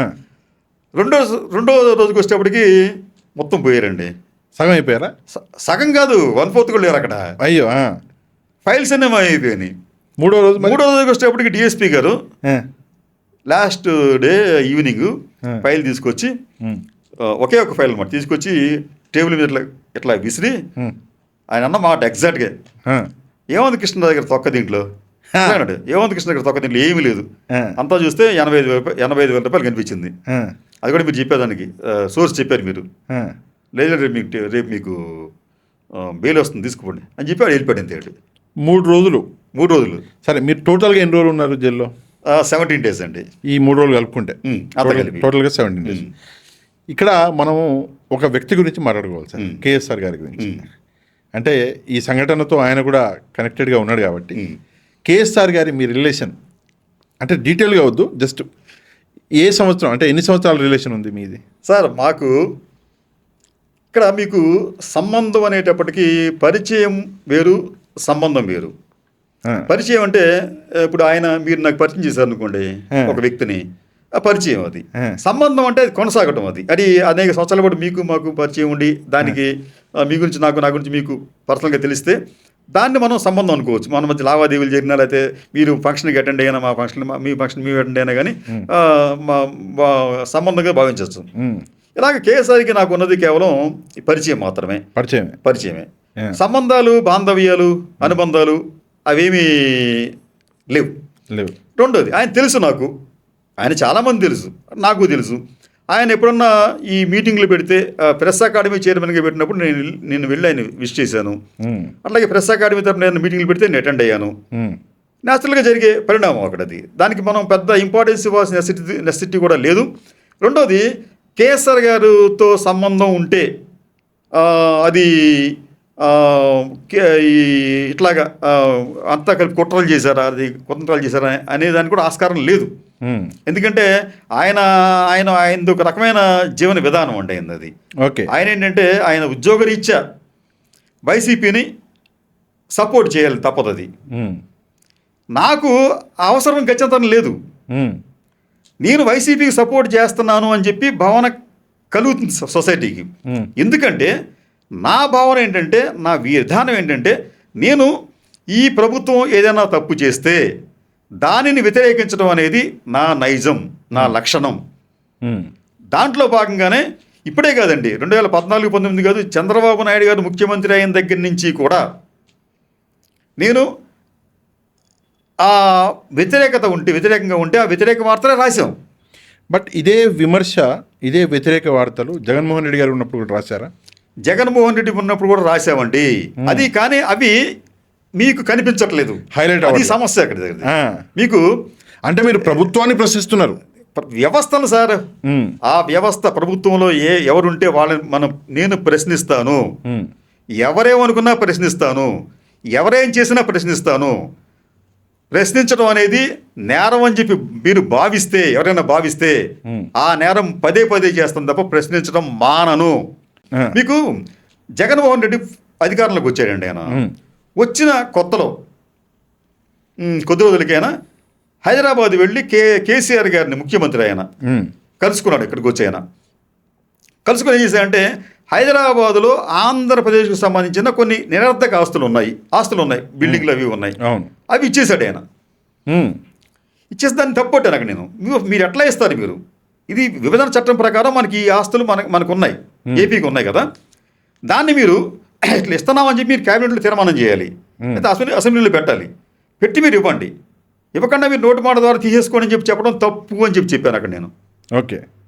జగన్మోహన్ రెడ్డి సంబంధించిన అంశం ఏంటంటే, అమరావతికి సంబంధించి వారు అనుసరించిన వైఖరి తప్పు.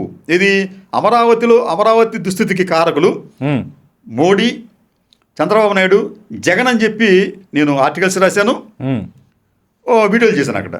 ఓకే. ఇట్లా అనేక సందర్భాల్లో జగన్మోహన్ రెడ్డి వైఖరి తప్పుగా అని నేను భావిస్తే దాన్ని కూడా చేశాను. కానీ అవి హైలైట్ కాకుండా కేవలం ఇవి మాత్రమే హైలైట్ అయ్యాయి. ఇక్కడ ఏం జరుగుతుంది సార్, ఇది ఒక న్యాచురల్గా జరుగుతుంది ఏంటంటే, నేను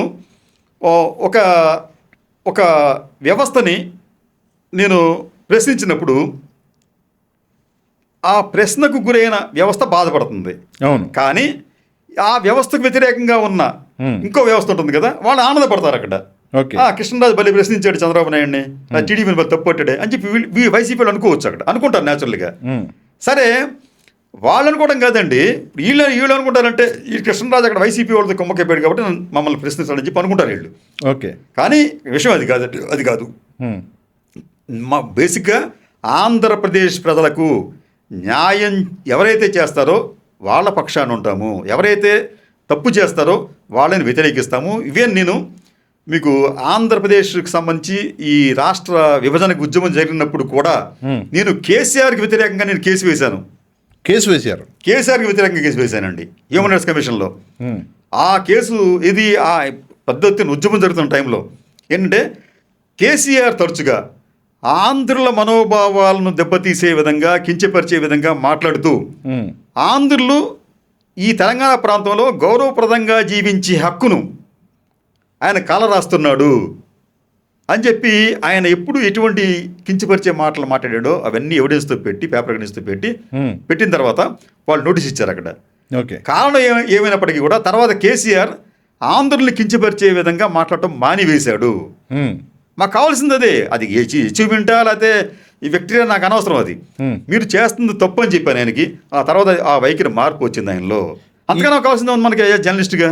ఈ రోజు ఎలా ఉంది సార్? అంటే నేను అదే క్వశ్చన్ని కొంచెం కంటిన్యూ చేస్తున్నాను. పరిచయం సరే, సంబంధం లేదు, జస్ట్ పరిచయం మాత్రమే. ఈ రోజు ఎలా ఉంది కేఎస్ఆర్ గారితో మీ సంబంధం? ఏమి లేదు, మామూలుగానే ఉంది సార్. అప్పుడే ఇప్పటిలాగా ఉంది. నేను ఈ 5-6 నెలల్లో ఆయనతో ఒక బహుశా 2-3 సార్లు అది కూడా కేసుకు సంబంధించి. ఇప్పుడు అంతా కూడా మేము జైలు పక్షులం కదా, ఒకటి మరి గడిపాం కదా దానికి. అక్కడ మీరు కలిసి ఉన్నారా? అక్కడ విషయం ఉండే. ఇక్కడ ఈ విషయంలో మనం చెప్తున్నాం సార్, ఇక్కడ మనకి చాలామంది జైలుకు సంబంధించి కొన్ని అపోహలు, భయాలు, ఆందోళనలు ఉంటాయి. వాళ్ళకి చెప్తుంది ఒకటి, నేను మీరు తప్పు చేయకుండా అపవాదం ఎదుర్కొని మీ స్వేచ్ఛను కొంతకాలం మీరు కోల్పోతున్నారు అంతే. అది జైలు జీవితం కాదండి, అది మీ స్వేచ్ఛను కొంతకాలం హరిస్తున్నారు వాళ్ళు. దాని గురించి మీరు ఎక్కువ ఆందోళన చెందక్కర్లేదు. మీరు తప్పు చేయకపోతే మీరు దేన్ని కూడా మీరు పట్టించుకోకర్లేదు. రెండోది, ఈ కారాగారం ఎక్కడుందండి? అది మన సమాజంలో ఉంది, ఎక్కడో మనకి ఇది వేరే అండమాన్ నికోబార్లో లేదు కదా, మన సమాజంలో మన మధ్యనే ఉంది. రెండోది, మీకు అక్కడ మీ తాత్కాలికంగా మీ స్వేచ్ఛను హరిస్తున్నారు తప్ప మీ భావాలను పంచుకోవడానికి ఇబ్బంది లేదు అక్కడ. అయితే దీనికి సంబంధించి నాతో పాటు ఆయన నందిగం సురేష్ గారు, ఓకే, కేఎస్ఆర్ గారు, వీళ్ళు ఉన్నారు. వీళ్ళలో నాకు ఎందుకో కానీ ఒకటి అనిపించిందండి. అంటే మీతో జైల్లో ఉన్నారు వీళ్ళు? ఓకే.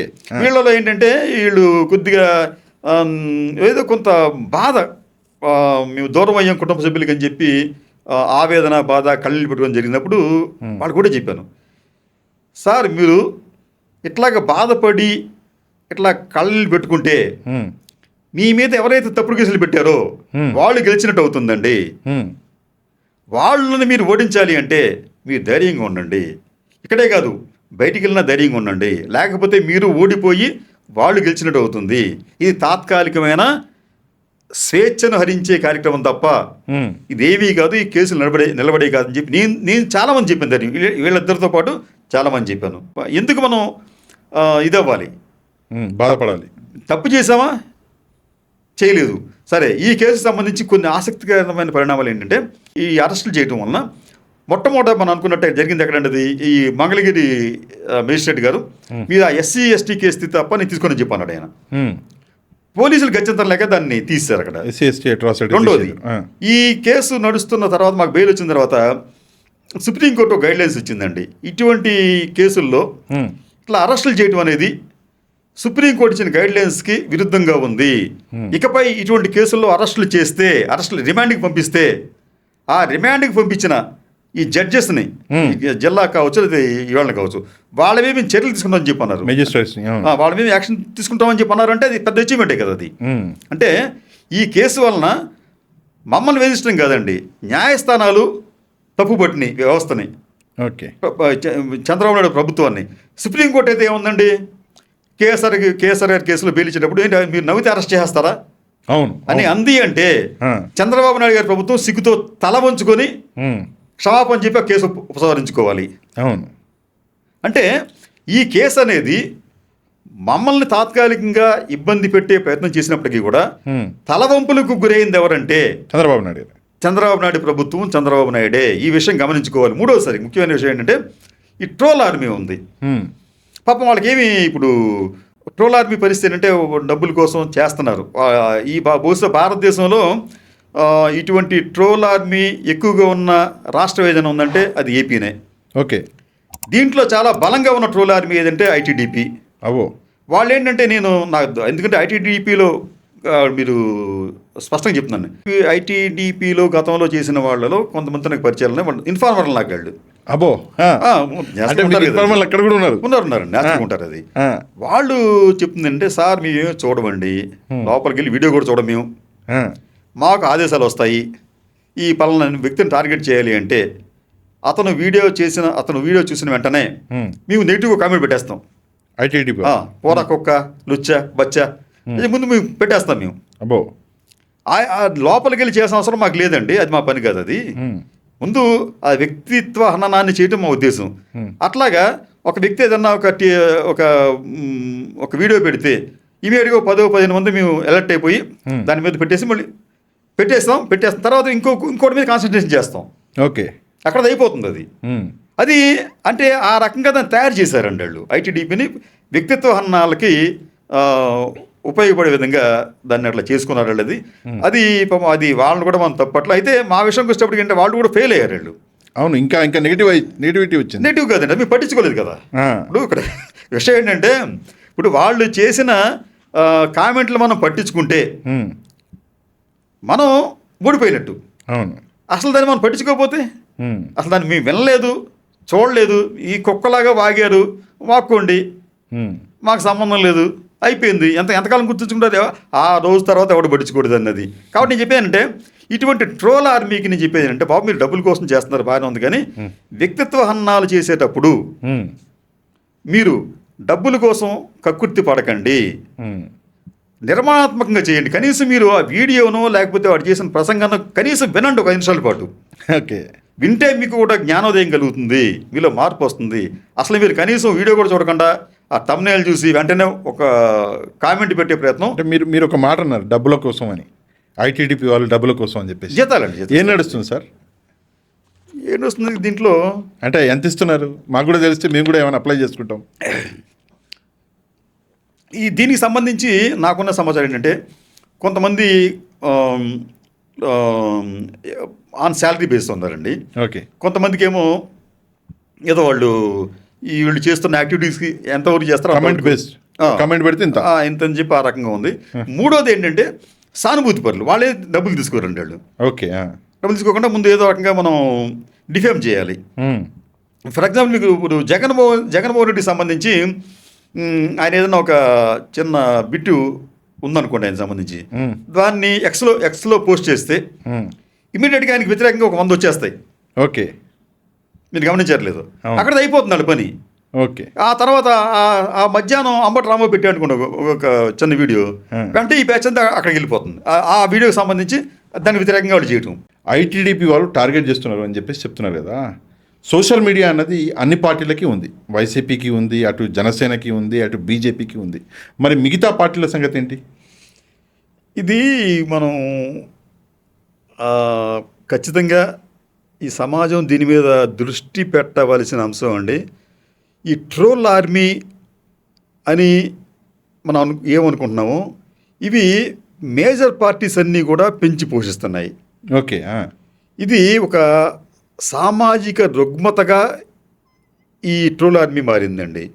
వీళ్ళు ఏంటంటే ఈ డబ్బు బాగా ఎక్కువ ఉన్నవాళ్ళు ఎక్కువ ఆర్మీని మెయింటైన్ చేస్తున్నారు, తక్కువ డబ్బు ఉన్నవాళ్ళు తక్కువ చేస్తున్నారు. కానీ దీంట్లో ఎవరో కూడా దీనికి అందరూ చేస్తున్నారు, మినహాయింపు ఏమి లేదు, అందరూ చేస్తున్నారు. బీజేపీ ఇప్పుడు మీకు జాతీయ స్థాయిలో బీజేపీకి ఉన్న ట్రోల్ ఆర్మీ దానికి ఉందండి. అయితే ఇక్కడ ఎక్కడ తేడా వస్తుందంటే, వ్యక్తిత్వ హననాలకు పాల్పడుతున్న ట్రోల్ ఆర్మీ ఒకటి అయితే, వాస్తవాలను వక్రీకరించే ట్రోల్ ఆర్మీ ఒకటి.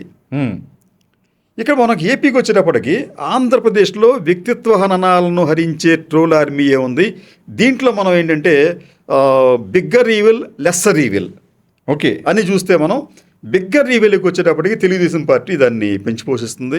లెస్సర్ రీవెల్యూస్కి వచ్చేటప్పటికి వైసీపీ, జనసేన వీళ్ళు కూడా వ్యక్తుల యొక్క వ్యక్తిత్వాన్ని దారుణంగా హననం చేస్తూ వారి హక్కులను కాలరాస్తున్నారు. కాబట్టి దీన్ని మనం యావత్ సమాజం కూడా దీని మీద దృష్టి పెట్టాలి. యావత్ సమాజం దీన్ని ఖండించాలి. ఎవరైతే వ్యక్తిత్వ హననానికి పాల్పడుతున్నారో వాళ్ళని మనం వెంటనే మన గ్రూపుల నుంచి తొలగించడమో లేకపోతే మనం దానికి సంబంధించి రిపోర్ట్స్ చేయటమో చెయ్యాలి. లేకపోతే అనవసరంగా ఎవరైనా ఒక వ్యక్తి నిజాయితీగా ఏదైనా మాట్లాడాలని చెప్పి అనుకుంటే ఆ నిజాయితీ అనేది మాకు ఇబ్బందికరంగా ఉంటుందని ఆ వర్గం భావిస్తే ఇమీడియట్గా ఈ నిజాయితీ పరుణ్ణి వాళ్ళు అతని వ్యక్తిత్వాన్ని హననం చేస్తున్నారు. దానివల్ల ఏమవుతుందంటే మనకి వాక్ స్వేచ్ఛకు, వాక్ స్వాతంత్ర్యానికి భంగం ఏర్పడుతుంది. నిజాన్ని చెప్పడానికి కూడా ప్రజలు భయపడే పరిస్థితిని ఈ ట్రోల్ ఆర్మీ క్రియేట్ చేస్తుంది. కాబట్టి దీనికి సంబంధించి సమాజం ఖచ్చితంగా దృష్టి సారించాలి. దీనికి చిన్న ఉదాహరణ చెప్తాను సార్ మీకు. ఈ సోషల్ మీడియాలో వచ్చే అర్ధసత్యాలు, అసత్యాలు ఇవి ఎంత భయంకరంగా పెరిగిపోయాయంటే స్కాండినేవియన్ కంట్రీస్ ఉన్నాయి మీకు, నార్వే, స్వీడన్, డెన్మార్క్. ఈ దేశాలు చిన్నప్పటి నుంచే పిల్లలకి తమ స్కూళ్ళలో ఇటువంటి వెబ్సైట్లు మీరు చూడొద్దు, ఇటువంటి గ్రూపులు మీరు చేరొద్దు అని చెప్పి ఈ సోషల్ మీడియాలో వచ్చే ఇటువంటి పోస్టుల్ని గుర్తించి వాటిని నిషేధించేందుకు వాళ్ళకి చిన్నప్పటి నుంచే తర్ఫీదు ఇస్తున్నాయి. మనం కూడా ఇటువంటి ఈవిల్స్ని మనం ఐడెంటిఫై చేసి వాటిని మనం అరికట్టకపోతే వీళ్ళు మంచి వాళ్ళను కూడా మంచిగా సమాజంలో బతకరించే పరిస్థితి ఉండదు. ఓకే సార్, ఒక విషయం అంటే మనం అమరావతి నుంచి మొదలుపెట్టి మళ్ళీ అమరావతికి వచ్చాము. అమరావతికి సంబంధించి ఒక చిన్న ప్రశ్న షార్ట్గా మీరు ఆన్సర్ చేయండి. రైతుల పరిస్థితి ఈరోజు ఎవరైతే అమరావతికి భూములు ఇచ్చారో రైతులు, వాళ్ళకి ఏదైతే మళ్ళీ డెవలప్ చేసి ల్యాండ్ ఇస్తామని చెప్పారో దానికి సంబంధించి ఒక వార్త అనేది హల్చల్ చేస్తుంది. వాళ్ళకి తీసుకెళ్ళి చెరువులలో ఇస్తున్నారు అని చెప్పేసి అంటున్నారు. దాని గురించి ఏమంటారు మీరు? సార్, అమరావతికి సంబంధించి ఒక పెద్ద ప్రహాసనం ఏమిటంటే రైతులకు రిటర్నబుల్ ప్లాట్స్ ఇవ్వటం. ఈ ప్రహాసనం ఎట్లా స్టార్ట్ అయిందంటే చంద్రబాబు నాయుడు గారు నేను ల్యాండ్ పూలింగ్ అంటే భూ సమీకరణ చేస్తాను అని చెప్పి మొదట ఆయన చేసిన పని అంటే ఎందుకు ఈ విషయాన్ని ఎందుకు చెప్తున్నానంటే మేము చంద్రబాబు నాయుడు గారు అమరావతిని రాజధానిగా చేస్తాను అని చెప్పిన దగ్గర నుంచి మేము ఒకటి తిరిగామండి, ఇక్కడ అధ్యయనం చేసాం. ఓకే, రైతులతో మాట్లాడాం, ప్రజలతో మాట్లాడాం, పొలిటీషియన్స్తో మాట్లాడాం. మాకు కాస్త అవగాహన ఉంది.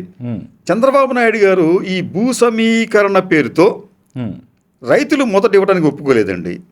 ఓకే, ఇవ్వడానికి ఒప్పుకోకపోతే ఆయన ఏం చేశారంటే తన సామాజిక వర్గానికి, తన పార్టీకి అనుబంధంగా ఉన్న రైతులతో ముందు భూ సమీకరణకి భూములు ఇప్పించాడు.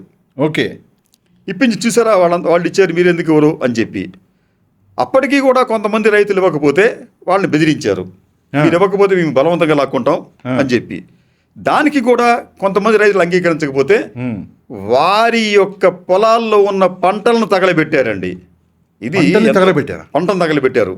ఓ, అంటే అక్కడ ఆ రోజుల్లో చేసిన ఒక బీతాహ వాతావరణాన్ని మేము చూసాం ప్రత్యక్షంగా. సరే, ఏమైనప్పటికి కూడా నేను 34,000 ఎకరాలు సమీకరించాను, రైతులని చాలా రుణపడి ఉంటాను, వాళ్ళకి సాష్టాంగ నమస్కారం అని చెప్పి నన్ను చూసి ఇచ్చారు రైతులు అని చెప్పి ఆయన చెప్పుకున్నాడు. మంచిదే.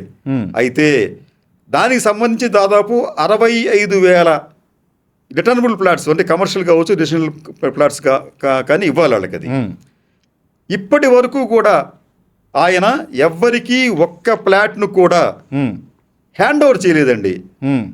ఏది ఆయన ఏమంటాడంటే మీకు ఈ ప్రాంతంలో ఇచ్చాము అని చెప్పి డిజిటల్గా చూపిస్తున్నారు. ఇలా అయితే ఫిజికల్గా చూపిస్తే మీరు అక్కడ ఏం చేయాలి, మీరు దానికి సంబంధించి హద్దులు వేయాలి, దానికి సంబంధించి మీరు డ్రైనేజీలు ఏర్పాటు చేయాలి, రోడ్లు వేయాలి, వీధి దీపాలు వెలిగించాలి, అక్కడ మీరు పార్కులు ఇవ్వాలి, ఇవన్నీ చేయాలి. కానీ అక్కడ ఎక్కడా ఎటువంటి పని చేయటం లేదండి.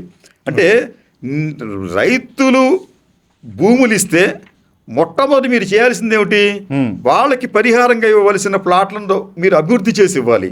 కానీ ఏం చేస్తుంది ఏంటి, నేను ఐఏఎస్లకి కోటర్లు కడుతున్నాను, ఐపీఎస్లకి ఇది కడుతున్నాను, జడ్జెస్కి నేను భవనాలు కడుతున్నానని చెప్పి అంటాడు తప్ప, నేను ఈ రిటర్నబుల్ ప్లాట్స్ని డెవలప్ చేస్తానని చెప్పి ఇప్పటిదాకా చెప్పలేదు, ఇప్పటిదాకా చేయలేదండి ఆయన. ఇప్పటికీ కూడా ఏ రైతుకు ఎక్కడ ప్లాట్ ఇచ్చారో తెలియదు వాళ్ళకి. అది దాంట్లో కొన్ని ఇప్పుడు మీరు చెప్పినట్టు ఈ కాలువలు లేదా చెరువులు లేదా ఇంకో చోట ఇష్టం వచ్చినట్టు వాళ్ళు అలాట్ చేస్తున్నారు. బట్ సిఆర్డిఏ ఆల్రెడీ 27,105 మంది రైతులకి ప్లాట్లు ఇచ్చేసినామని చెప్పి చెప్తున్నారు కదా. నేను చెప్పినది సార్, ఇక్కడ ప్లాట్లు ఇవ్వటం వేరు, ఫిజికల్ పొజిషన్ ఎక్కడ ఇచ్చారు చెప్పండి. ఓకే, పలానా రైతుకి నేను బాబు నీకు ఈ రైతు ఈ 4 ప్లాట్లు నీవే, ఇదిగో సరిహద్దు రాళ్ళు ఇవి, దానికి రోడ్డు ఇది, నీ పక్కన ఈడున్నాడు, ఆ పక్కన వాడు ఉన్నాడు అని చెప్పండి. సరే, ఇక్కడ ఇంకో సమస్య, ఈరోజు చెరువులని మీరు అసైన్డ్ ల్యాండ్స్గా మీరు కన్వర్ట్ చేస్తున్నారు. రేపు పొద్దున ఏదైనా లీగల్ సమస్య వస్తే ఈ రైతులు ఎక్కడికి వెళ్ళాలి? చెప్తున్నాను కదా, రైతులు అనేవాళ్ళు ఈ రోజున ఇక్కడ ఇంకొక ఆసక్తికర విషయం అండి, నాకు మీరు ఆశ్చర్యపోతారు. సాధారణంగా భారతదేశంలో అలాగే ఆంధ్రప్రదేశ్లో కూడా మీ రైతులకి భూములు అంటే విపరీతమైన ఒక అనురక్తి ఉంటుంది, దాన్ని తల్లిలాగానో లేకపోతే తండ్రిలాగానో చూసుకుంటారు వాళ్ళు. అటువంటి భూములను మాకు ఒక పరిశ్రమకి ఇవ్వమని చెప్పి లేకపోతే ఒక రోడ్డు విస్తరణకి ఇవ్వమని చెప్పి అంటే రైతులు తేలిక ఇవ్వరండి. మీకు ఉత్తరాంధ్ర, ఈస్ట్ వెస్ట్ గోదావరిలో, ఇప్పుడు ఈస్ట్ గోదావరిలో మీకు ఉద్యమాలు జరుగుతున్నాయి భూములు ఇవ్వమంటే. కానీ అమరావతికి వచ్చేటప్పటికి సరే భూములు తీసుకున్నారు, నయానో భయానో, కానీ మాకు దానికి పరిహారంగా మాకు ఇవ్వవలసిన ప్లాట్లు మాకు మీరు ఎందుకు ఇవ్వటం లేదని చెప్పి రైతులు ఎందుకు ప్రశ్నించటం లేదు, ఎందుకు ఉద్యమాలు చేయటం లేదు? ఎక్కడ ఉద్యమం చేశారండి? మా పరిహారం కింద మాకు ఇవ్వాల్సిన భూములు మీరు మాకు ఎందుకు ఇవ్వట్లేదని చెప్పి వాళ్ళు ఎక్కడా ఉద్యమం చేయలేదు. ఎందుకు ఉద్యమం చేయటం లేదు? మీకు అక్కర్లేదా? ఓకే, మీకు చంద్రబాబు నాయుడు గారు మీకు అంత నమ్మకం ఉంటే ఆయన ఇప్పటివరకు అసలు మీకు ఎటువంటి ఫిజికల్గా మీకు ఎటువంటి భూమిని మీకు చూపించలేదు. 10 ఏళ్ళు అయింది, 10 ఏళ్ళు అవుతుంది. లేకపోతే అక్కడ మీకు డెవలప్మెంట్ చేయలేదు, మీరు ఎందుకు అడగట్లేదు? ఇది ఒక పెద్ద శేష ప్రశ్న అండి అది. ఓకే, అంటే దీనికి కారణం ఏమిటి అంటే మోదీ గారు ఒకసారి ఒక మాట అన్నారు సార్, నాకు గుర్తుంది, పోలవరానికి సంబంధించి అన్నారు. Polavaram is an ATM for Chandrababu Naidu అన్నారు. అయితే ఇప్పుడు కొంతమంది ఏం భావిస్తున్నారంటే Amaravati has become ATM for Chandrababu Naidu garu అంటున్నారు. మీరు ఒప్పుకుంటారు ఈ విషయాన్ని? సార్, ఇప్పుడు అది ఏటీఎమా లేకపోతే ఇంకో పేటీఎమా అనేది మనం దాన్ని పక్కన పెడితే, మీకు ఇంత చెప్పినట్టు ఇన్సైడర్ ట్రేడింగ్ గురించి అనేక సంవత్సరాలుగా అమరావతికి సంబంధించి వార్తలు వచ్చినాయి, తర్వాత ఆరోపణలు వచ్చినాయి. మీకు దీనికి సంబంధించి ఒక కరోల్ ఉపాధ్యాయ అని చెప్పి ఒక లేడీ ప్రొఫెసర్ గారు దీని మీద అధ్యయనం చేశారండి. చేసి ఒక రీసెర్చ్ పేపర్ కూడా ఆవిడ రిలీజ్ చేశారు. అక్కడ దాంట్లో ఆవిడ ఆ ప్రాంతంలో తిరిగి ఇక్కడ రైతులు నిజంగా ఉత్సాహంగా ముందుకు వచ్చి ఇవ్వలేదు, నయానా భయానా భయపెట్టారు వాళ్ళని, అందుకనే వాళ్ళు ఇచ్చారు అని చెప్పి ఈ రైతులు చాలామంది తమ భూములను ఇవ్వకముందే అమ్మేశారు. అయితే ట్రాన్స్ఫర్ కాకపోవటం వలన ఇప్పటికీ కూడా ఈ రైతుల పేరున ఉంది, కానీ యజమానులు వేరే ఉన్నారు. ఓకే అని చెప్పి ఇట్లా రకరకాల అనేక విషయాలను ఆవిడ దాంట్లో ప్రస్తావించారు. తర్వాత ఆవిడ చెప్పింది ఏంటంటే ఈ రాజకీయ నాయకులు ముందుగానే అక్కడ ఈ భూములు కొనుగోలు చేశారు అని చెప్పి ఆవిడ చెప్పిన ఇదండి, మనం చెప్పింది కదా అది. ఓకే, ఇది అమరావతికి సంబంధించిన ప్రహాసనం. అయితే మీకు హైదరాబాదుకు సంబంధించి దలేల్ బింబాలి, ఈ పేరు కొద్ది గుర్తుంచుకోమని చెప్పండి. దలేల్ బింబాలి అనే ఆవిడ ఒక విదేశీ ప్రొఫెసరు, ఇప్పుడు బహుశా పారిస్ యూనివర్సిటీలో ఆవిడ అసిస్టెంట్ ప్రొఫెసర్గా చేస్తున్నట్టుంది. ఆవిడ ఈ ఆంధ్రప్రదేశ్ విడిపోకుండా ఉన్న సమయంలో అనేక సంవత్సరాల పాటు ఆంధ్రప్రదేశ్లో గడిపి అధ్యయనం చేసిందండి ఆవిడ. ఓకే, చేసి ఆవిడ ఒక అద్భుతమైన వీడియో చేసింది. దాంట్లో ఏంటంటే చంద్రబాబు నాయుడు గారు హైదరాబాద్లోని ఈ హైటెక్ సిటీ కట్టడానికి ముందు, అంటే ఇక్కడ కట్టాలని చెప్పి నిర్ణయించుకున్న తర్వాత ఆ విషయం ఎవరికి చెప్పకుండా తన వర్గం వారి చేత అక్కడ భూములు పెద్ద ఎత్తున కొనిపించారు. ఓకే, ఆ తర్వాత ఆయన దాన్ని అనౌన్స్ చేశారు. ఫలితంగా ఆయన సామాజిక వర్గం వారు అక్కడ అనేక విధాలుగా లబ్ధి పొందారు అని దలేల్ బింబాలి అనే ఒక విదేశీ ప్రొఫెసర్ చెప్పిన వీడియో ఇప్పటికీ కూడా మీకు దొరుకుతుందండి. యూట్యూబ్లో ఇవన్నీ మనం చెప్పినవి కదా దొరుకుతుందండి మీకు అది. ఆ. ఇవన్నీ మనం చెప్పినవి కదా ఇవి. అంటే కాబట్టి ఏంటంటే ఇది అది ఏటీఎం ఇప్పుడు అంటే మధ్యలో ఒక డాక్యుమెంట్ వచ్చింది సార్, అంటే మనం ఆపుతున్నాను, క్షమించండి. డాక్యుమెంటరీ డాక్యుమెంట్ వచ్చింది ఆ. ఒకటి, నా దగ్గర కూడా అవైలబుల్ ఉండే, ఇప్పుడు చూడాలి. బాలకృష్ణ గారు కూడా ఆయన వైఫ్ కంపెనీ పేరు మీద కొంత భూమి 100 ఎకరాలు కొనుగోలు చేశారు. వింత విచిత్రం ఏంటంటే ఈ కొనుగోలు ఎప్పుడు జరిగింది అంటే రెండో విడత ఏదైతే భూములు కొంటామో అని అనౌన్స్మెంట్కి ముందు జస్ట్ 1 మంత్ ముందు ఈ కొనుగోలు జరిగింది. అంటే ఇన్సైడర్ ట్రేడింగ్ అనేది ఇక్కడ జరిగింది అనేది క్లారిటీ కనిపిస్తుంది. సో నా ప్రశ్న ఏంటంటే ఈ ఇన్సైడర్ ట్రేడింగ్ని అమరావతి రైతులు అర్థం చేసుకోలేకపోతున్నారా, లేదా అన్నీ తెలిసి ఇక ఏం చేయలేమని? కదండి ఇప్పుడు స్వయంగా ప్రధానమంత్రి మోడీ గారే ఆ. పోలవరం ఏటీఎం అంటేనే జనం నమ్మట్లేదు. అయ్యో. చివరికి ఆయనే ఈయనతో కలిసి చేతులు కలిపి మొన్న ఎన్నికల్లో పోటీ చేశారు. ఆ. కాబట్టి ఏంటంటే ఇక్కడ మనకి ఏంటంటే అవినీతి అనేది ఈ రోజున ఒక సమస్యగా ప్రజలు భావించట్లేదండి. అంటే మీకు ఇంకొక విషయం చెప్తాను మీకు. ఎమ్మెల్సీ ఓటు కొనుగోలు విషయంలో స్వయంగా ఆ తెలంగాణ ముఖ్యమంత్రిగా ఉన్న ఈయన ఆ రోజున డబ్బులు అందజేసినట్టుగా వీడియోలు ఉన్నాయి, పక్కా ఆధారాలు ఉన్నాయి. కానీ ఆంధ్రప్రదేశ్ ముఖ్యమంత్రిగా ఉండి కాదు ఇప్పుడు తెలంగాణ ముఖ్యమంత్రిగా ఉన్న రేవంత్ రెడ్డి గారు ఓటికి నోటు కేసు ఆయన స్పష్టంగా ఆయన దాంట్లో ఉన్నాడు, కొన్ని రోజులు జైల్లో ఉండి వచ్చాడు. అయినా కానీ ప్రజలు లేదా పార్టీ ఆయన్నే ముఖ్యమంత్రిగా రికమెండ్ చేసింది, ప్రజలు దాన్ని యాక్సెప్ట్ చేశారు, ఎమ్మెల్యేలు యాక్సెప్ట్ చేశారు. అంటే ఈరోజు ఏంటంటే అవినీతిని పెద్ద ఒక ముఖ్యమైన అంశంగా సమాజం భావించట్లేదేమో అని చెప్పి అనిపిస్తుందండి. ఇది కూడా ప్రమాదకరమైన టెండెన్సీయే. అంటే ఒక జోక్ ఉంది సార్, అవినీతి అన్నది అవినీతి, నేను అందులో లేనంత వరకే, నేను అందులో జాయిన్ అయితే అది అవినీతి కాదు అని ప్రతి ఒక్కరు రాజకీయ నాయకులు భావిస్తారు అని చెప్పి జోకు. అది ప్రస్తుతం ఆంధ్రప్రదేశ్లో, తెలంగాణలో కూడా ఉంది. అవును, అప్పుడు అవినీతి అదే నీతి వారిది. అవినీతి అనేది వారి నీతిగా మారింది అంతే. ఇప్పుడు లేకపోతే ఒక పార్టీకి ఇన్ని వేల కోట్ల రూపాయలు ఎట్లా ఖర్చు పెడుతున్నారండి వాళ్ళు ఎన్నికలు వస్తే. ఓకే. కాబట్టి ఈ అవినీతి గురించి మనకైతే మాత్రం ఈ ప్రజలు పెద్ద సమస్యగా దాన్ని భావించడం లేదు. ఇది ప్రజాస్వామ్యానికి అంత మంచి పరిణామం అయితే ఖచ్చితంగా కాదు షబీ గారు. సార్ ఒక విషయం ఏంటంటే ఇంకో నెక్స్ట్ టాపిక్లోకి మనం వెళ్తే పచ్చ మీడియా గురించి. పచ్చ మీడియా గురించి 40 సంవత్సరాలు ఒక జర్నలిస్ట్గా ఉన్నటువంటి మీకంటే ఎక్కువ ఎవరు మాట్లాడలేరు, మీకంటే ఎవరు చెప్పలేరు. సరే కొంచెం షార్ట్గా చెప్పాలంటే, కొంచెం ప్రేమగా చెప్పాలంటే వాళ్ళ గురించి ఏం చెప్తారు? ఇక్కడ మీరు పచ్చ మీడియా అని మాట వాడారు, అంటే మీరు కూడా నిర్ణయించేశారు ఒక వర్గ మీడియా పచ్చ మీడియా అని చెప్పి. నేనేమంటానంటే అది పచ్చ మీడియా, ఎల్లో మీడియా, లేదా రెడ్ మీడియానో లేదా ఇంకోటో నేను భావించట్లేదండి. మీడియాలో ఒక వర్గం ఒక రాజకీయ పార్టీకి లేకపోతే వాళ్ళతో వాళ్ళు కుమ్మక్కయ్యారని చెప్పి అంటలేదండి. అసలు ఆ మీడియా వాళ్ళదే, అది ఆ మీడియాలో పెట్టుబడులు ఎవరై? ఇప్పుడు ఆ మీడియాలో పెట్టుబడులు వాళ్ళదైనప్పుడు వాళ్ళకి ఆ యజమానికి అది పెట్టుబడిదారికి వ్యతిరేకంగా వాళ్ళు ఎందుకు చేస్తారు? వాళ్ళు అవును చేయరు. ఇప్పుడు ఆ యజమాని పార్టీకి లాయల్గా ఉంటారు. ఇప్పుడు ప్రస్తుతం హైదరాబాద్లో ఒక ఛానల్ ఉందండి, అది గతంలో ఒక ఆంధ్రజ్యోతిలో పనిచేసిన ఒక సీనియర్ ఎడిటర్ గారు దాన్ని రన్ చేశారు. ఆ రన్ చేసినప్పుడు కుదిరిన ఒప్పందం ఏంటంటే ఆ రోజుల్లో అది టీడీపీ పెద్దలు చేసిన అవగాహన ఏంటంటే ఆ ఛానల్కి ఒక రాజకీయ నాయకుడు, ప్రముఖ పారిశ్రామికవేత్త, ఆయన నెలకి 75 lakhs ఇవ్వాలి దానికి. ఆ 75 lakhs 3 years పాటు ఇవ్వాలి.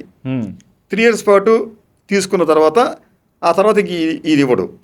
అప్పటికి అది సెల్ఫ్ సస్టైన్ చేసుకొని మా ప్రయోజనం మీరు కాపాడాలి అనేది అగ్రిమెంట్. ఓకే. దానికి తగ్గట్టుగా ఆ పారిశ్రామికవేత్త ఆ ఛానల్కి 3 ఏళ్ల పాటు ఇచ్చాడు.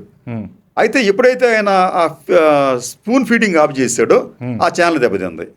ఆయన రిజైన్ చేశాడు. తర్వాత ఇంకో అతనికి ఎవరికి అప్పచెప్పాడు. అతను ఏదో టాల్కమ్ పౌడర్ ఏదో అంటున్నారంట అతను, ఏదో మరి అతనికి ఎవరికి అప్పచెప్పాడు అతనికి. అంటే ఈ మీడియాస్ ఇప్పుడు ఆంధ్రజ్యోతి కావచ్చు, లేకపోతే ఈనాడు కావచ్చు, లేకపోతే ఇంకోటి కావచ్చు, ఇవన్నిటికీ కూడా తెలుగుదేశం పార్టీ వాళ్ళకి సంబంధించిన పెట్టుబడులు, సహాయ సహకారాలు ఉన్నాయి కాబట్టి వీళ్ళు ఒకటే కాబట్టి వాళ్ళ ప్రయోజనాలను వీళ్ళ ప్రయోజనాలను వాళ్ళు కాపాడుకుంటూ వస్తారు. అయితే మీరు ఇదే విషయాన్ని మనం సాక్షి మీడియాకు వైసీపీకి మనం అన్నాం అనుకోండి, సాక్షి మీడియాకి సంబంధించి వాళ్ళు ఓపెన్గానే వైఎస్ రాజశేఖర రెడ్డి ఫోటోతోనే సాక్షి ఉంటుంది. అవును. కాబట్టి దాని గురించి మనం ఇంకేం తప్పెందుకు పడతాం? తప్పే ఉందంటే అది మా పార్టీ పత్రికనే వాళ్ళు చెప్పగానే చెప్తున్నారు ఇక్కడ ముసుగులు ఏంటంటే వీళ్ళు కూడా మీరు ఇందాక ఏదో మాట వాడారు కదా, ఆ మీడియా కూడా ఆ ధైర్యం ఉందా మీకు? మీరు కూడా ఇవేయండి, మీ నాయకుల చంద్రబాబు నాయుడు గారి ఫోటో పెట్టండి, ఫోటో పెట్టండి, అది కూడా పెట్టండి, ఇది కూడా పెట్టండి. అంటే ఇక్కడ ఏంటంటే మీడియా ఇది ఒక కొత్త ట్రెండ్ అండి. ఇది ఈ జాతీయ స్థాయిలో కూడా ఇదే పరిస్థితి. జాతీయ స్థాయిలో కూడా అధికార పార్టీకి ఈ రోజున చాలా స్ట్రాంగెస్ట్ మీడియా ఉంది దేశంలో. ఓకే. వాళ్ళు ఏంటంటే ఈ మీకు మ్యానుఫ్యాక్చరింగ్ కన్సెంట్ అని చెప్పి ఒక థియరీ ఉందన్నమాట. వీళ్ళంటే ప్రజల అభిప్రాయాలని తమ వైపు మరల్చుకోవడానికి మీడియాని ఒక బ్రహ్మాస్త్రంగా వాడుకుంటున్నారు. ఓకే. ఇప్పుడు మొన్న ఎన్నికల్లో, అంటే ఆంధ్రప్రదేశ్లో జరిగిన మొన్న ఎన్నికల్లో ఈ మీడియా ప్రచారం అనేది కూటమి గెలుపుకి ఒక ప్రధానమైన అంశంగా మారింది. No doubt. అందులో ఎట్లాంటి సందేహం, అసత్యాలు అర్థసత్యాలు లేకపోతే ఏమైనా కానివ్వండి, మనం ఎనీ కాస్ట్ మనం గెలవాలని చెప్పి ప్రజల్లో ఏంటంటే ఒక రకమైన ఆలోచనని వాళ్ళు చూపించారు విజయవంతంగా. సార్ ఓకే, చూపించారు. ఓకే, ఎల్లో మీడియా గురించి మీరు చెప్పారు, అది ఓకే. కానీ ఈ ఎల్లో మీడియాలో కొంతమంది పిచ్చ పెరిగిపోతుంది. ఎందుకు వాడని పిచ్చ నేను చెప్తాను మీకు. ఒక వ్యక్తి న్యూస్ ఛానల్లో కూర్చొని ఏమంటాడంటే తుఫాన్ని ఇట్లా పట్టి అట్లా చేస్తారు అంటే, అది చూసిన ప్రజలు నన్ను చూసి నవ్వుకుంటారన్న భయం ఆ వ్యక్తికి లేదు. ఒకటి. రెండోది, ఇంకో వ్యక్తి క్రికెట్ టీంనే మా లోకేష్ గారు ఇన్ఫ్లుయెన్స్ చేసేసారు అని ఇంకో వ్యక్తి మాట్లాడతాడు. అంటే ప్రజలు ఏమనుకుంటారో అన్న భయం కూడా లేకుండా మేము ఇన్ఫ్లుయెన్స్ చేయగలుగుతున్నామని చెప్పేసి ఎంతకైనా తెగిచ్చేస్తారయ్యా. సార్ ఇక్కడ మనం ఒకటి గమనించాలండి, ప్రజలతో వీళ్ళకి ఏంటి, ప్రజలు వీళ్ళకి డబ్బులు ఇస్తున్నారా? ఓకే. అంటే ప్రజలు అవసరం లేదు. డబ్బులు ఇచ్చే వ్యక్తులు ఎవరు? వాళ్ళ గురించి మనం పాటుపడాలి, డబ్బులు శ్రమించాలి, మనకు సహాయ సహకారాలు అందించే వాళ్ళ గురించి మనం ఆలోచించాలి. కానీ ఈ ప్రజలు, ఈ సమాజం, మన ప్రజలకు మనం ఏం చేయాలంటే, అంటే ఈ ఒక వర్గం మీడియా ఏం చేస్తుందంటే ప్రజలకి మనం తప్పుడు ఫీడింగ్ ఇవ్వటం. రెండోది, తమ వెనుక ఉన్న పెట్టుబడిదారులు లేకపోతే సహాయ సహకారాలు అందించే వాళ్ళు వాళ్ళని ప్రమోట్ చేయటం. ఓకే. దానికి వాళ్ళు ఏ స్థాయికైనా దిగజారుతారా అంటే, ఎందుకు దిగజారకూడదు? ఇప్పుడు మీకు అంత కూడా యాక్షనే మీకు. అది ఇప్పుడు ఒక సినిమాలో ఒక డైరెక్టర్ ఉంటాడండి, ఆ డైరెక్టర్ చెప్పినట్టుగా ఆ హాస్య నటుడు చేయాలి, వికృతంగా చేయాలి అవసరం వస్తాయి. వీళ్ళు అంతే, అతను ప్రమోట్ చేయాలి అంతే. ఆ సినిమాని ప్రమోట్ చేస్తానికి వాళ్ళు ఎట్లా తాపత్రయపడుతున్నారు, ఈ పార్టీని ప్రమోట్ చేయడానికి వీళ్ళు ఎట్లా చెప్తారు. అట్లాగా మనం మీడియా గురించి మాట్లాడుతున్నాం కాబట్టి, మొన్న అంటే ఒక లాస్ట్ వీక్ మొత్తం ఒక పెద్ద డ్రామా నడిచింది. ఒక నేషనల్ మీడియా అర్నబ్ గోస్వామి గారి షోలో ఆ డ్రామా ఎలా నడిచింది అంటే, ఏవియేషన్ ఇండస్ట్రీ అనేటటువంటి ఒక ధనస్సుని ఎక్కుపట్టిండు. ఎవరు? అర్నబ్ గోస్వామి. బాణం ఎవరు అంటే మన ఏవియేషన్ మినిస్టర్ గారు. ఎవరి మీదకి వేయాలి? బీజేపీ మీద వేసే ప్రయత్నం చేస్తే మధ్యలో ఒక వ్యక్తి నారా లోకేష్ గారిని తీసుకొచ్చి నిలబెడితే ఆ బాణం నారా లోకేష్ గారికి తగిలింది. ఏంటి సార్ ఆ సీన్? అసలు ఆ మొత్తం ఒక సినిమా తీయచ్చు. రామ్ గోపాల్ వర్మ గారికి ఇది ఇస్తే ఓ సినిమా తీయచ్చు. ఏమంటారు ఈ విషయం మీద? సార్ ఇక్కడ అర్నబ్ గోస్వామి డిబేట్స్ నేను రెగ్యులర్గా ఫాలో అవుతానండి, మిగతాయి ఫాలో అవుతాను. అయితే అర్నబ్ గోస్వామి డిబేట్ అనేది ఒక చేపల బజార్లాగా కనిపిస్తుంది మనకి అది. కానీ ఎందుకంటే అతను ఒకేసారి ఇద్దరు ముగ్గురితో మాట్లాడిస్తాడు. మనలాంటి వాళ్ళు అనుకుంటాం ఎవడో ఒక మాట్లాడితే మనం బాగా వినిపిస్తే మనం నేర్చుకుంటాం, వింటామని చెప్పి అనుకుంటాం. అట్లా చేయడు అతను. ఇద్దరు ముగ్గురితో ఒక్కోసారి మాట్లాడించి ఎవరికి అర్థం కాకుండా చేస్తాడు. అయితే ఆ డిబేట్లో ఎవరి వాయిస్ అర్థమవుతుందంటే అర్నబ్ గోస్వామిదే. అంతే. అర్నబ్ గోస్వామి ఏం చేస్తాడు, ఒక అజెండా తీసుకొని దాన్ని ముందు రుద్దేస్తాడు. ఆ తర్వాత వీళ్ళు మాట్లాడుకొని వచ్చి అర్థం కాకుండా చేసి మళ్ళీ అతను ఇంటర్ఫియర్ అయ్యి మళ్ళీ అతను స్పీచ్ ఇస్తాడు. ఇది అతన్ని తీరు అనమాట అర్నబ్ గోస్వామిది. అయితే ఇక్కడ ఏమైందంటే అర్నబ్ గోస్వామికి సంబంధించి ఎందుకు అతను టీడీపీ మీదో లోకేష్ మీదో అతను కొద్ది కాన్సన్ట్రేషన్ చేశాడు అంటే, అతను కూడా సమయం కోసం వెయిట్ చేశాడండి. ఓకే. ఎందుకు ఏ సమయం కోసం వెయిట్ చేశాడంటే, ఈ మధ్యన ఒక 5-6 నెలల క్రితం నుంచి టీడీపీ వాళ్ళు జాతీయ మీడియాలో లోకేష్ని ప్రాజెక్ట్ చేయడానికి కాస్త వాళ్ళు ఫేవర్లో ఏదో చేశారు. ఆర్థిక పరమైందో ఇంకోటి పరమైందో ఆ జాతీయ మీడియాకి చేసుకుంటూ వచ్చారు. ఓకే. అయితే అక్కడ జరిగింది ఏంటంటే ఈ అర్నాబ్ పాపులారిటీకి వచ్చేటప్పటికి ఇది 4th ప్లేస్లో ఉంది. ఆంగ్ల మీడియాకి వచ్చేటప్పటికి times, republic TV. CNN IBN, తర్వాత ఇది టైమ్స్ నౌ, ఇండియా టుడే, వీటి తర్వాత అది 4th ప్లేస్లో ఉంది అర్నాబ్ కోసం. రిపబ్లిక్. అయితే వీళ్ళు ఏం చేశారంటే పైన ఉన్న వాటిని వాళ్ళు బాగా కాన్సన్ట్రేషన్ చేసి ఇది టీడీపీ వర్గానికి చెందిన పర్సనల్ ఫేవర్లు చేశారు. పర్సనల్ ఫేవర్స్ చేసి ఉంటారు అని అక్కడ ఢిల్లీలో చెప్పుకుంటున్న సమాచారం అది. ఓకే. లొకేషన్ ప్రమోట్ చేయాలి. దాని తగ్గట్టుగానే వాళ్ళు ఏం చేశారంటే లొకేషన్ బాగా ప్రమోట్ చేశారు. అది అతనికి మండింది. ఏంటి వీళ్ళు నన్ను విస్మరించి వీళ్ళు అట్లా చేస్తున్నారని చెప్పి అతని ఈగో అతనికి హర్ట్ అయింది. సరే, వాళ్ళ బ్యాట్ లెక్క ఏంటంటే టీడీపీ వాళ్ళ బ్యాట్ లెక్క అంటే ఆ రోజు దీపక్ రెడ్డి డిబేట్లో ఉంటాం. డిబేట్లో ఉన్నప్పుడు అతను ఆ సమయం సందర్భం లేకుండా ఈ వ్యక్తి పూజ కదా, ఈ వ్యక్తి పూజ మనం లొకేషన్ మనం పూడేయాలి, లొకేషన్ మనం జాతీయ స్థాయిలో ఎత్తేయాలి అనే ఉద్దేశంతో అసలు స్టార్టింగే అవర్ లీడర్ ఏముండే అసలు లోకేష్ వయసు ఎంత, ఈ దీపక్ రెడ్డి వయసు ఎంత, అవర్ లీడర్ లోకేష్ జీ అని చెప్పి ఆయన దీని మీద దృష్టి పెట్టాడు, దాని మీద వార్ రూమ్ అన్నాడు, అది అన్నాడు అనేటప్పటికి అటు దొరికింది అక్కడ ఛాన్స్. దొరికితే అర్నాబ్ వాళ్ళని కుమ్మేశాడు పట్టుకొని. అసలు who is Lokesh, who is Rammohan Naidu అని చెప్పి చెప్పాడు. అయితే అతని అర్నాబ్ ఆగ్రహానికి అసలు కారణం ఏంటంటే అతన్ని ఇగ్నోర్ చేయటం. దాన్ని ఈ వీళ్ళు అవకాశం ఇవ్వడంతో ఇది ఒక రోజునేమో దీపక్ రెడ్డి, ఇంకో రోజునేమో కొమ్మారెడ్డి, అది ఇంకొక స్పోక్స్ పర్సన్ పట్టాభిరామ్, వీళ్ళిద్దరూ కూడా అతనికి ఆస్కారం ఇచ్చారు.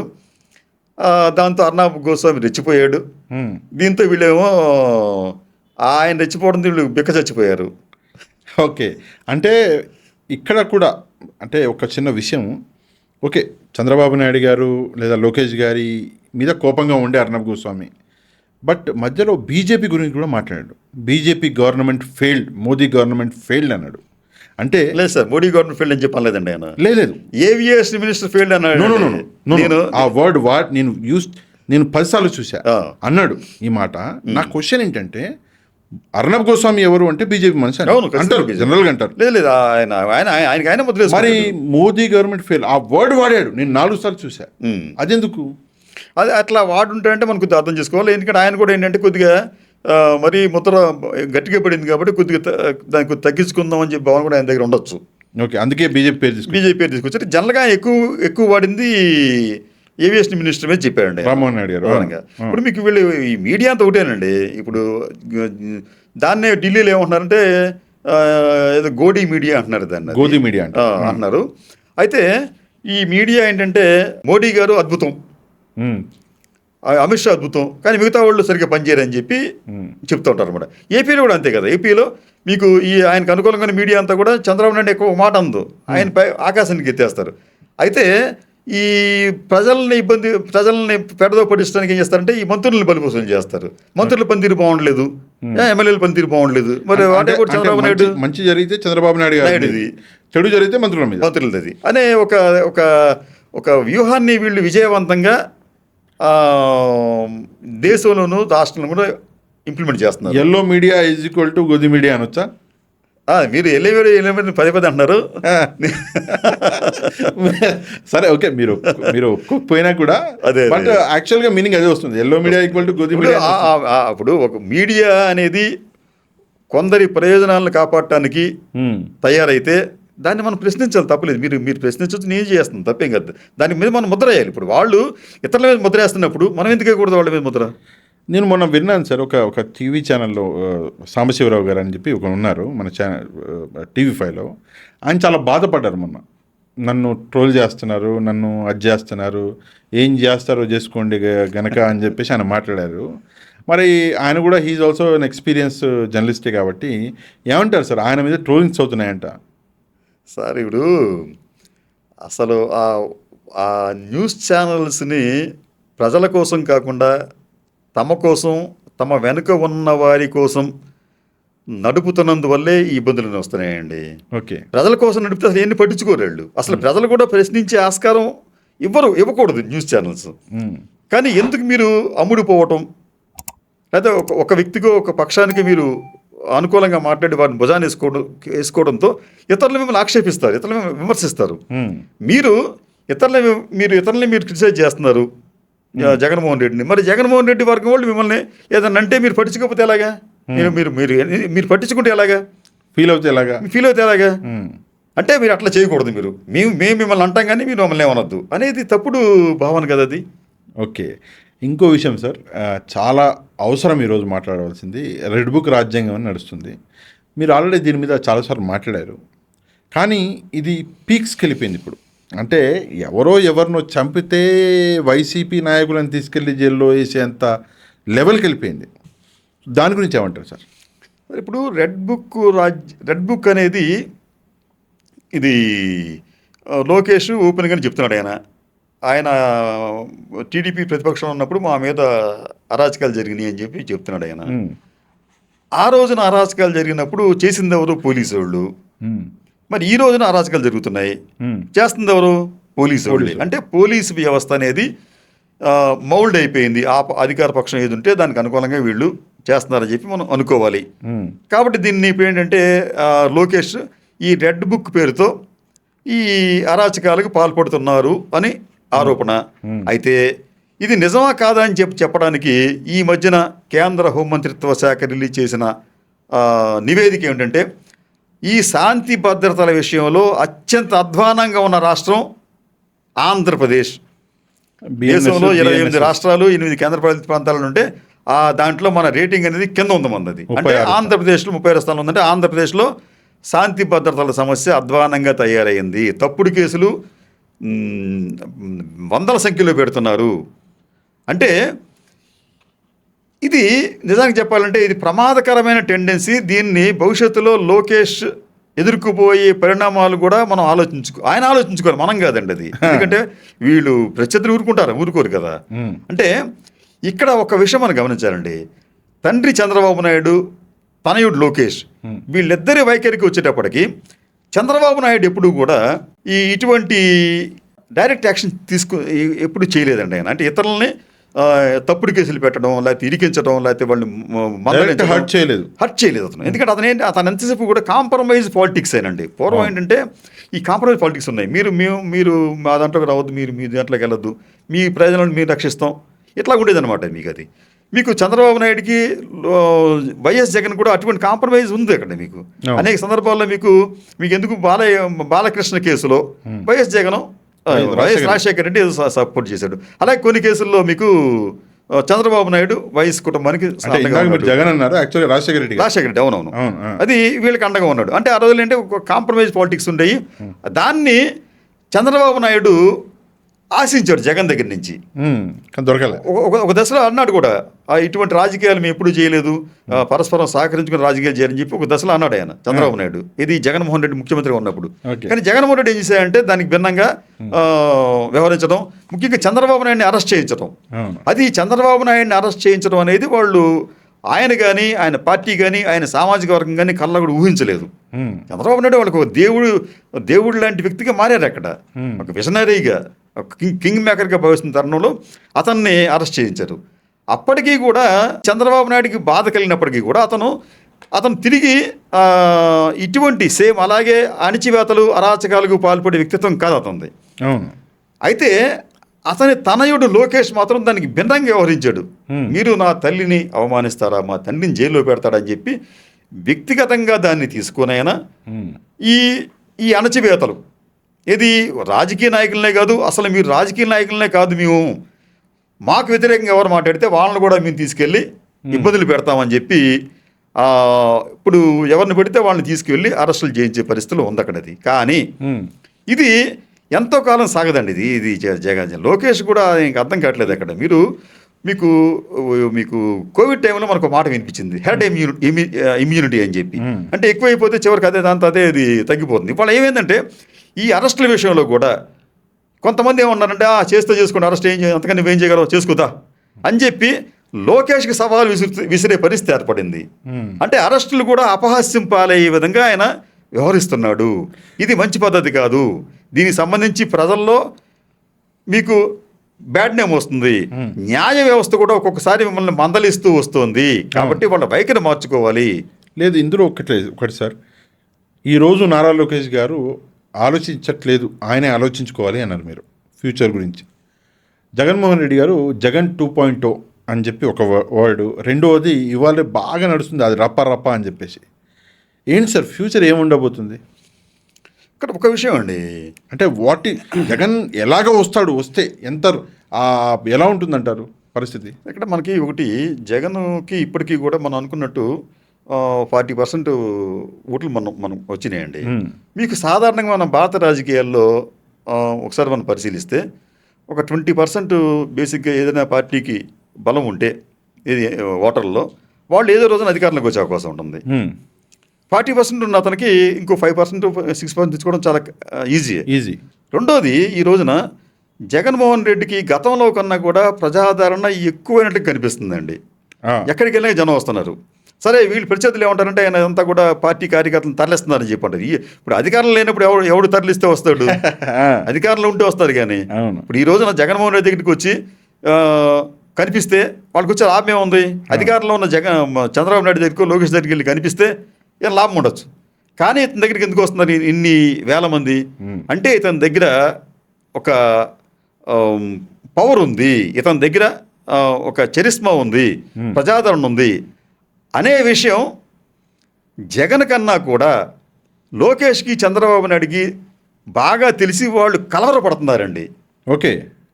కాబట్టి ఏం చేస్తారంటే వాళ్ళు ఇష్టానుసారంగా అందరి నాయకుల్ని మనం ఏదో రకంగా ఇబ్బంది పెట్టేద్దాం, ఓకే, అవసరం వస్తే జైలు తోసేద్దాం. వాళ్ళు డిమోరలైజ్ అవుతారు, దూరం అయిపోతారు, వాళ్ళకి పార్టీ బలహీన పడుతుందనే ఒక భావంతో ఉన్నారండి. కానీ మీరు చరిత్ర ఒకసారి గమనించండి. చరిత్రలో అణచివేతలను లేదా అణచివేతలకు పాల్పడేవారు లేకపోతే ప్రజల్ని అణచివేయాలనుకున్న వారు చరిత్రలో నామరూపాలు లేకుండా పోయారండి. ఇప్పుడు ఏపీలో కూడా అదే జరుగుతుంది. అండ్ ఇక్కడ ఇంకో విషయం సార్, జగన్మోహన్ రెడ్డి గారి అంటే నేను విన్నాను 2019లో మొత్తం 175 కాన్స్టిట్యున్సీలో నిలబడ్డది ఎవరు అంటే కేవలం జగనే అని చెప్పేసి వినిపించింది. అయితే ఈరోజు జగన్ గారిని ఎవరినో దూరం చేస్తే జగన్మోహన్ రెడ్డి గారు ఓటమి పాలయ్యే అవకాశం ఉందా? ఎందుకంటే ప్రజలు ఏ కాన్స్టిట్యున్సీలో కూడా జగన్మోహన్ రెడ్డి గారి పేరు చూసే ఓట్లు వేశారు కదా. ఇప్పుడు మన రాజకీయాల్లో పార్టీ బీఫామే ముఖ్యమైంది తప్ప, పార్టీ నాయకుడే ముఖ్యం తప్ప కింద వాళ్ళు అంత పెద్దగా ముఖ్యమైన వ్యక్తులు కనిపించట్లేదండి. ఎన్టీ రామారావు గారి హయాంలో ఎక్కడో మూలన కూర్చున్న వాళ్ళని కూడా తెచ్చి నుంచోబెడితే వాళ్ళు గెలిచారు. మీకు మల్లేశ్వరం నియోజకవర్గంలో ఒక ఆయన గౌడ కమ్యూనిటీకి సంబంధించిన ఒక సారా కాంట్రాక్టర్ దగ్గర గుమస్తాగా ఉండేవాడు. అయితే ఆ ప్రాంతంలో గౌడస్కి టికెట్ ఇవ్వాలి. అతను వెళ్ళి ఆ కాంట్రాక్టరు నేను చెప్పిన కాగితా వెంకటరావు ఆయన పేరు. ఆయన ఒక రోజున ఆయన ఆఫీసులో మధ్యాహ్నం కూడా విశ్రమిస్తామని పడుకుని ఉంటే వసంత నాగేశ్వరరావు ఆయన దగ్గరికి వెళ్ళి, నువ్వు రారా బాబు, నువ్వు నీకు ఎన్టీఆర్ గారు టికెట్ ఇస్తారంటే ఆయన ఆశ్చర్యపోయాడంట. నేనేంటి రాజకీయాలు ఏంటి, నాకు టికెట్ ఏంటి, తమాషాలు చెప్పకుండా సార్ అంటే, లేదురా నువ్వు ఎన్టీఆర్ అభిమానివి, అది కాక నువ్వు గౌడ కమ్యూనిటీ వాడివి, నువ్వు రా అని చెప్పంటే అడు భయం వెళ్ళాడంట అతను. ఎన్టీఆర్ టికెట్ ఇచ్చాడు, గెలిచాడు ఆయన. అంటే ఇప్పుడు ఏమవుతుందంటే ఆ అధినేత ఎవరో అది ముఖ్యం తప్ప మిగతా వాళ్ళు పెద్ద రిలయన్స్గా లేరండి అక్కడ. అది అంటే ఈ ఎమ్మెల్యే కంటెస్టెంట్ చేసే అభ్యర్థికి కోట్లాది రూపాయలు ఉండొచ్చు, కానీ అది కౌంట్లోకి రావట్లేదు. అది వీళ్ళందరూ ఇప్పుడు గెలిచిన వాళ్ళు ఉన్నారు కదా, టీడీపీ తీసుకుందాం, ఈ గెలిచిన ఎమ్మెల్యేలో ఈ తిరుగుబాటు చేసి ఇండిపెండెంట్గా పోటీ చేస్తే ఎవరికి మల్టిప్లైర్లు రావు. అవును, ఇండిపెండెంట్ పోటీ చేస్తే ఎవరికి రావు అది. కాబట్టి అంటే మీరు చెప్పింది వాస్తవం. ఇప్పుడు జగన్ అన్ని చోట్ల జగన్ ప్రభావం ఖచ్చితంగా ఉంటుంది, అది 100%. 2029లో అంటే మీ analysis, since your an analyst అంటే ఇంత ఎక్స్పీరియన్స్ ఉన్న జర్నలిస్ట్గా 2029లో జగన్మోహన్ రెడ్డి గారి గెలుపు ఓటముల గురించి ఏమంటారు? అంటే తెలుగుదేశం పార్టీ ఇదే విధానాలను కంటిన్యూ చేస్తే, ఇదే విధంగా ప్రజలను మన అబద్ధాలతో మనం మభ్యపెట్టచ్చని చెప్పి అనుకుంటే, ఇదే విధంగా అప్పులు చేసుకుంటూ వెళితే, ఇదే విధంగా ఆర్థిక వ్యవస్థని ఇబ్బంది పెడుతూ ఉంటుండే, ఖచ్చితంగా వీళ్ళే ఒక వెండి పళ్ళెంలో విజయాన్ని తీసుకెళ్ళి జగన్కి ఇచ్చే అవకాశం ఉంటుంది. జగన్ పని మరింత నిజంగా చెప్పాలంటే తండ్రి కొడుకులు ఇద్దరు కూడా జగన్ పనిని మరింత సులభతరం చేస్తున్నారని చెప్పి అనిపిస్తుందండి వీళ్ళు. ఓకే, ఖచ్చితంగా. రాతే ఇప్పుడు జగన్ ఇంకా పెద్దగా కష్టపడకుండానే వీళ్ళే విజయాన్ని అందించే పరిస్థితి ఏర్పడుతుంది. ఎందుకంటే రాష్ట్రంలో పరిస్థితులు ఈ రోజున అంత అధ్వానంగా ఉన్నాయి. ఓకే, నా ఫైనల్ క్వశ్చన్ సార్. ఫైనల్గా మీకు ఇష్టమైనటువంటి రాజకీయ నాయకుడు ఎవరు? ఈ ఈ సుదీర్ఘ జీవిత కాలంలో ఇంత ఎక్స్పీరియన్స్గా మీకు ఇష్టమైన రాజకీయ నాయకుడు ఎవరు, ఎందుకు? సార్, ఇప్పుడు పూర్వం రాజకీయ నాయకులులో నాకు వచ్చేటప్పటికి బాగా ఇష్టమైన వాళ్ళు ప్రజల కోసం త్యాగాలు చేసిన వాళ్ళు అండి. ముఖ్యంగా ఆంధ్రప్రదేశ్కి వచ్చేటప్పటికి మూర్తిరాజు గారు లాంటి వాళ్ళు, పుచ్చలపల్లి సుందరే లాంటి వాళ్ళు, ఈ వీళ్ళు అందరికీ ఆదర్శంగా ఉండాలి. ప్రజలందరూ కూడా వాళ్ళని ఆదర్శంగా తీసుకోవాలి. అంటే మూర్తిరాజు గారు ఆయన వందలాది ఎకరాలున్న ఆయన భూస్వామి, మొత్తం పనిచేశాడండి. ఆయన వందలాది స్కూళ్ళు కట్టించాడు, తనకున్న మొత్తం ఆస్తిని పేదలకు ఇచ్చాడు. కానీ ఈ రోజున ఈ నాయకులు ప్రజల దగ్గర ఉన్న భూములని లాక్కుంటున్నారు, తమ సంపదని ముబ్బడిగా పెంచుకుంటున్నారు. కాబట్టి ఈ తరంలో రాజకీయ నాయకులు ఎవరు కూడా ఆదర్శప్రాయులు కాదు. ఆనాడు మనం ఇందాక అనుకున్నట్టు సాక్రిఫైస్ చేసిన వాళ్ళు మాత్రమే నిజమైన ఆదర్శవంతమైన నాయకులు. ఇంకో చిన్న విషయం చెప్తాను మీకు నేను. ఈ పరిణామం ఎట్లా జరిగిందంటే, మీకు భారత స్వాతంత్ర్యం వచ్చిన తర్వాత రాజకీయాల్లో ఉన్నవాళ్ళు, అలాగే గెలిచిన వాళ్ళు అత్యధికులు ఎవరంటే స్వాతంత్ర్య సమరంలో పాల్గొన్నవారు, ప్రజా ఉద్యమాల్లో పాల్గొన్నవారు ఉన్నారు. ఆ తర్వాత వచ్చిన కాలక్రమంగా ఏమైందంటే స్వాతంత్ర్య ఉద్యమంలో పాల్గొన్నవారు కనుమరుగైపోయారు. ఈ ఉద్యమాల్లో అంటే కార్మిక సంఘాల నుంచి, రైతు సంఘాల నుంచి, లేదా ఇతరతర సంఘాల నుంచి వచ్చిన వాళ్ళు రాజకీయ నాయకులుగా ఎదిగారు. ఆ తర్వాత వారి స్థానంలో కులబలం, కండబలం ఉన్నవాళ్ళు రాజకీయ నాయకులుగా మారారండి. అక్కడి నుంచే మొత్తం రాజకీయాలు పతనం అయ్యాయి.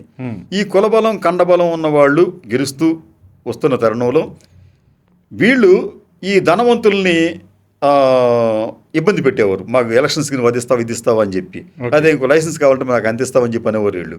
దాంతో ఈ ధనబలం ఉన్నవాళ్ళు రాజకీయాల వైపు చూశారు, రాజకీయాల్లోకి వచ్చారు. ఈ రోజున వాళ్ళు మొత్తం ఎంటైర్ పాలిటిక్స్ని వాళ్ళు క్యాప్చర్ చేశారు, కంట్రోల్ చేస్తున్నారండి. ఈ రోజున మోడీ గారు కూడా, మోడీ పారిశ్రామికవేత్త కాకపోవచ్చు, కానీ పారిశ్రామికవేత్తలకు అనుకూలంగానే ఆయన వ్యవహరిస్తాడు. ఆయన ఏపీకి వచ్చేటప్పటికి ఈ రోజున చంద్రబాబు నాయుడు గారు పారిశ్రామికవేత్త, హెరిటేజ్ అనేది ఒక పరిశ్రమ, అది జగన్ గారు ఒక పారిశ్రామికవేత్త, ఇట్లాగా. అంటే ఇదేమైందంటే ఈ కాలక్రమంలో ఈ పారిశ్రామికవేత్తలు ఈ దేశాన్ని, రాజకీయాలని క్యాప్చర్ చేసిన తర్వాత ఇక్కడ మనకు ఆదర్శవంతమైన వ్యక్తులు సుందరయ్య గారు లాంటి వాళ్ళు, లేకపోతే మూర్తిరాజు గారు లాంటి వాళ్ళు ఎక్కడా మనకి కనిపించరు. ఎవరైనా వారి గురించి వెతికితే వారి సమయం వృధా అవుతుంది. Okay, thank you very much sir. చాలా సమయం ఇచ్చారు మాకు, మా ప్రశ్నలకి ఓపికగా సమాధానం చెప్పారు. Thank you very much sir. ధన్యవాదాలు సార్.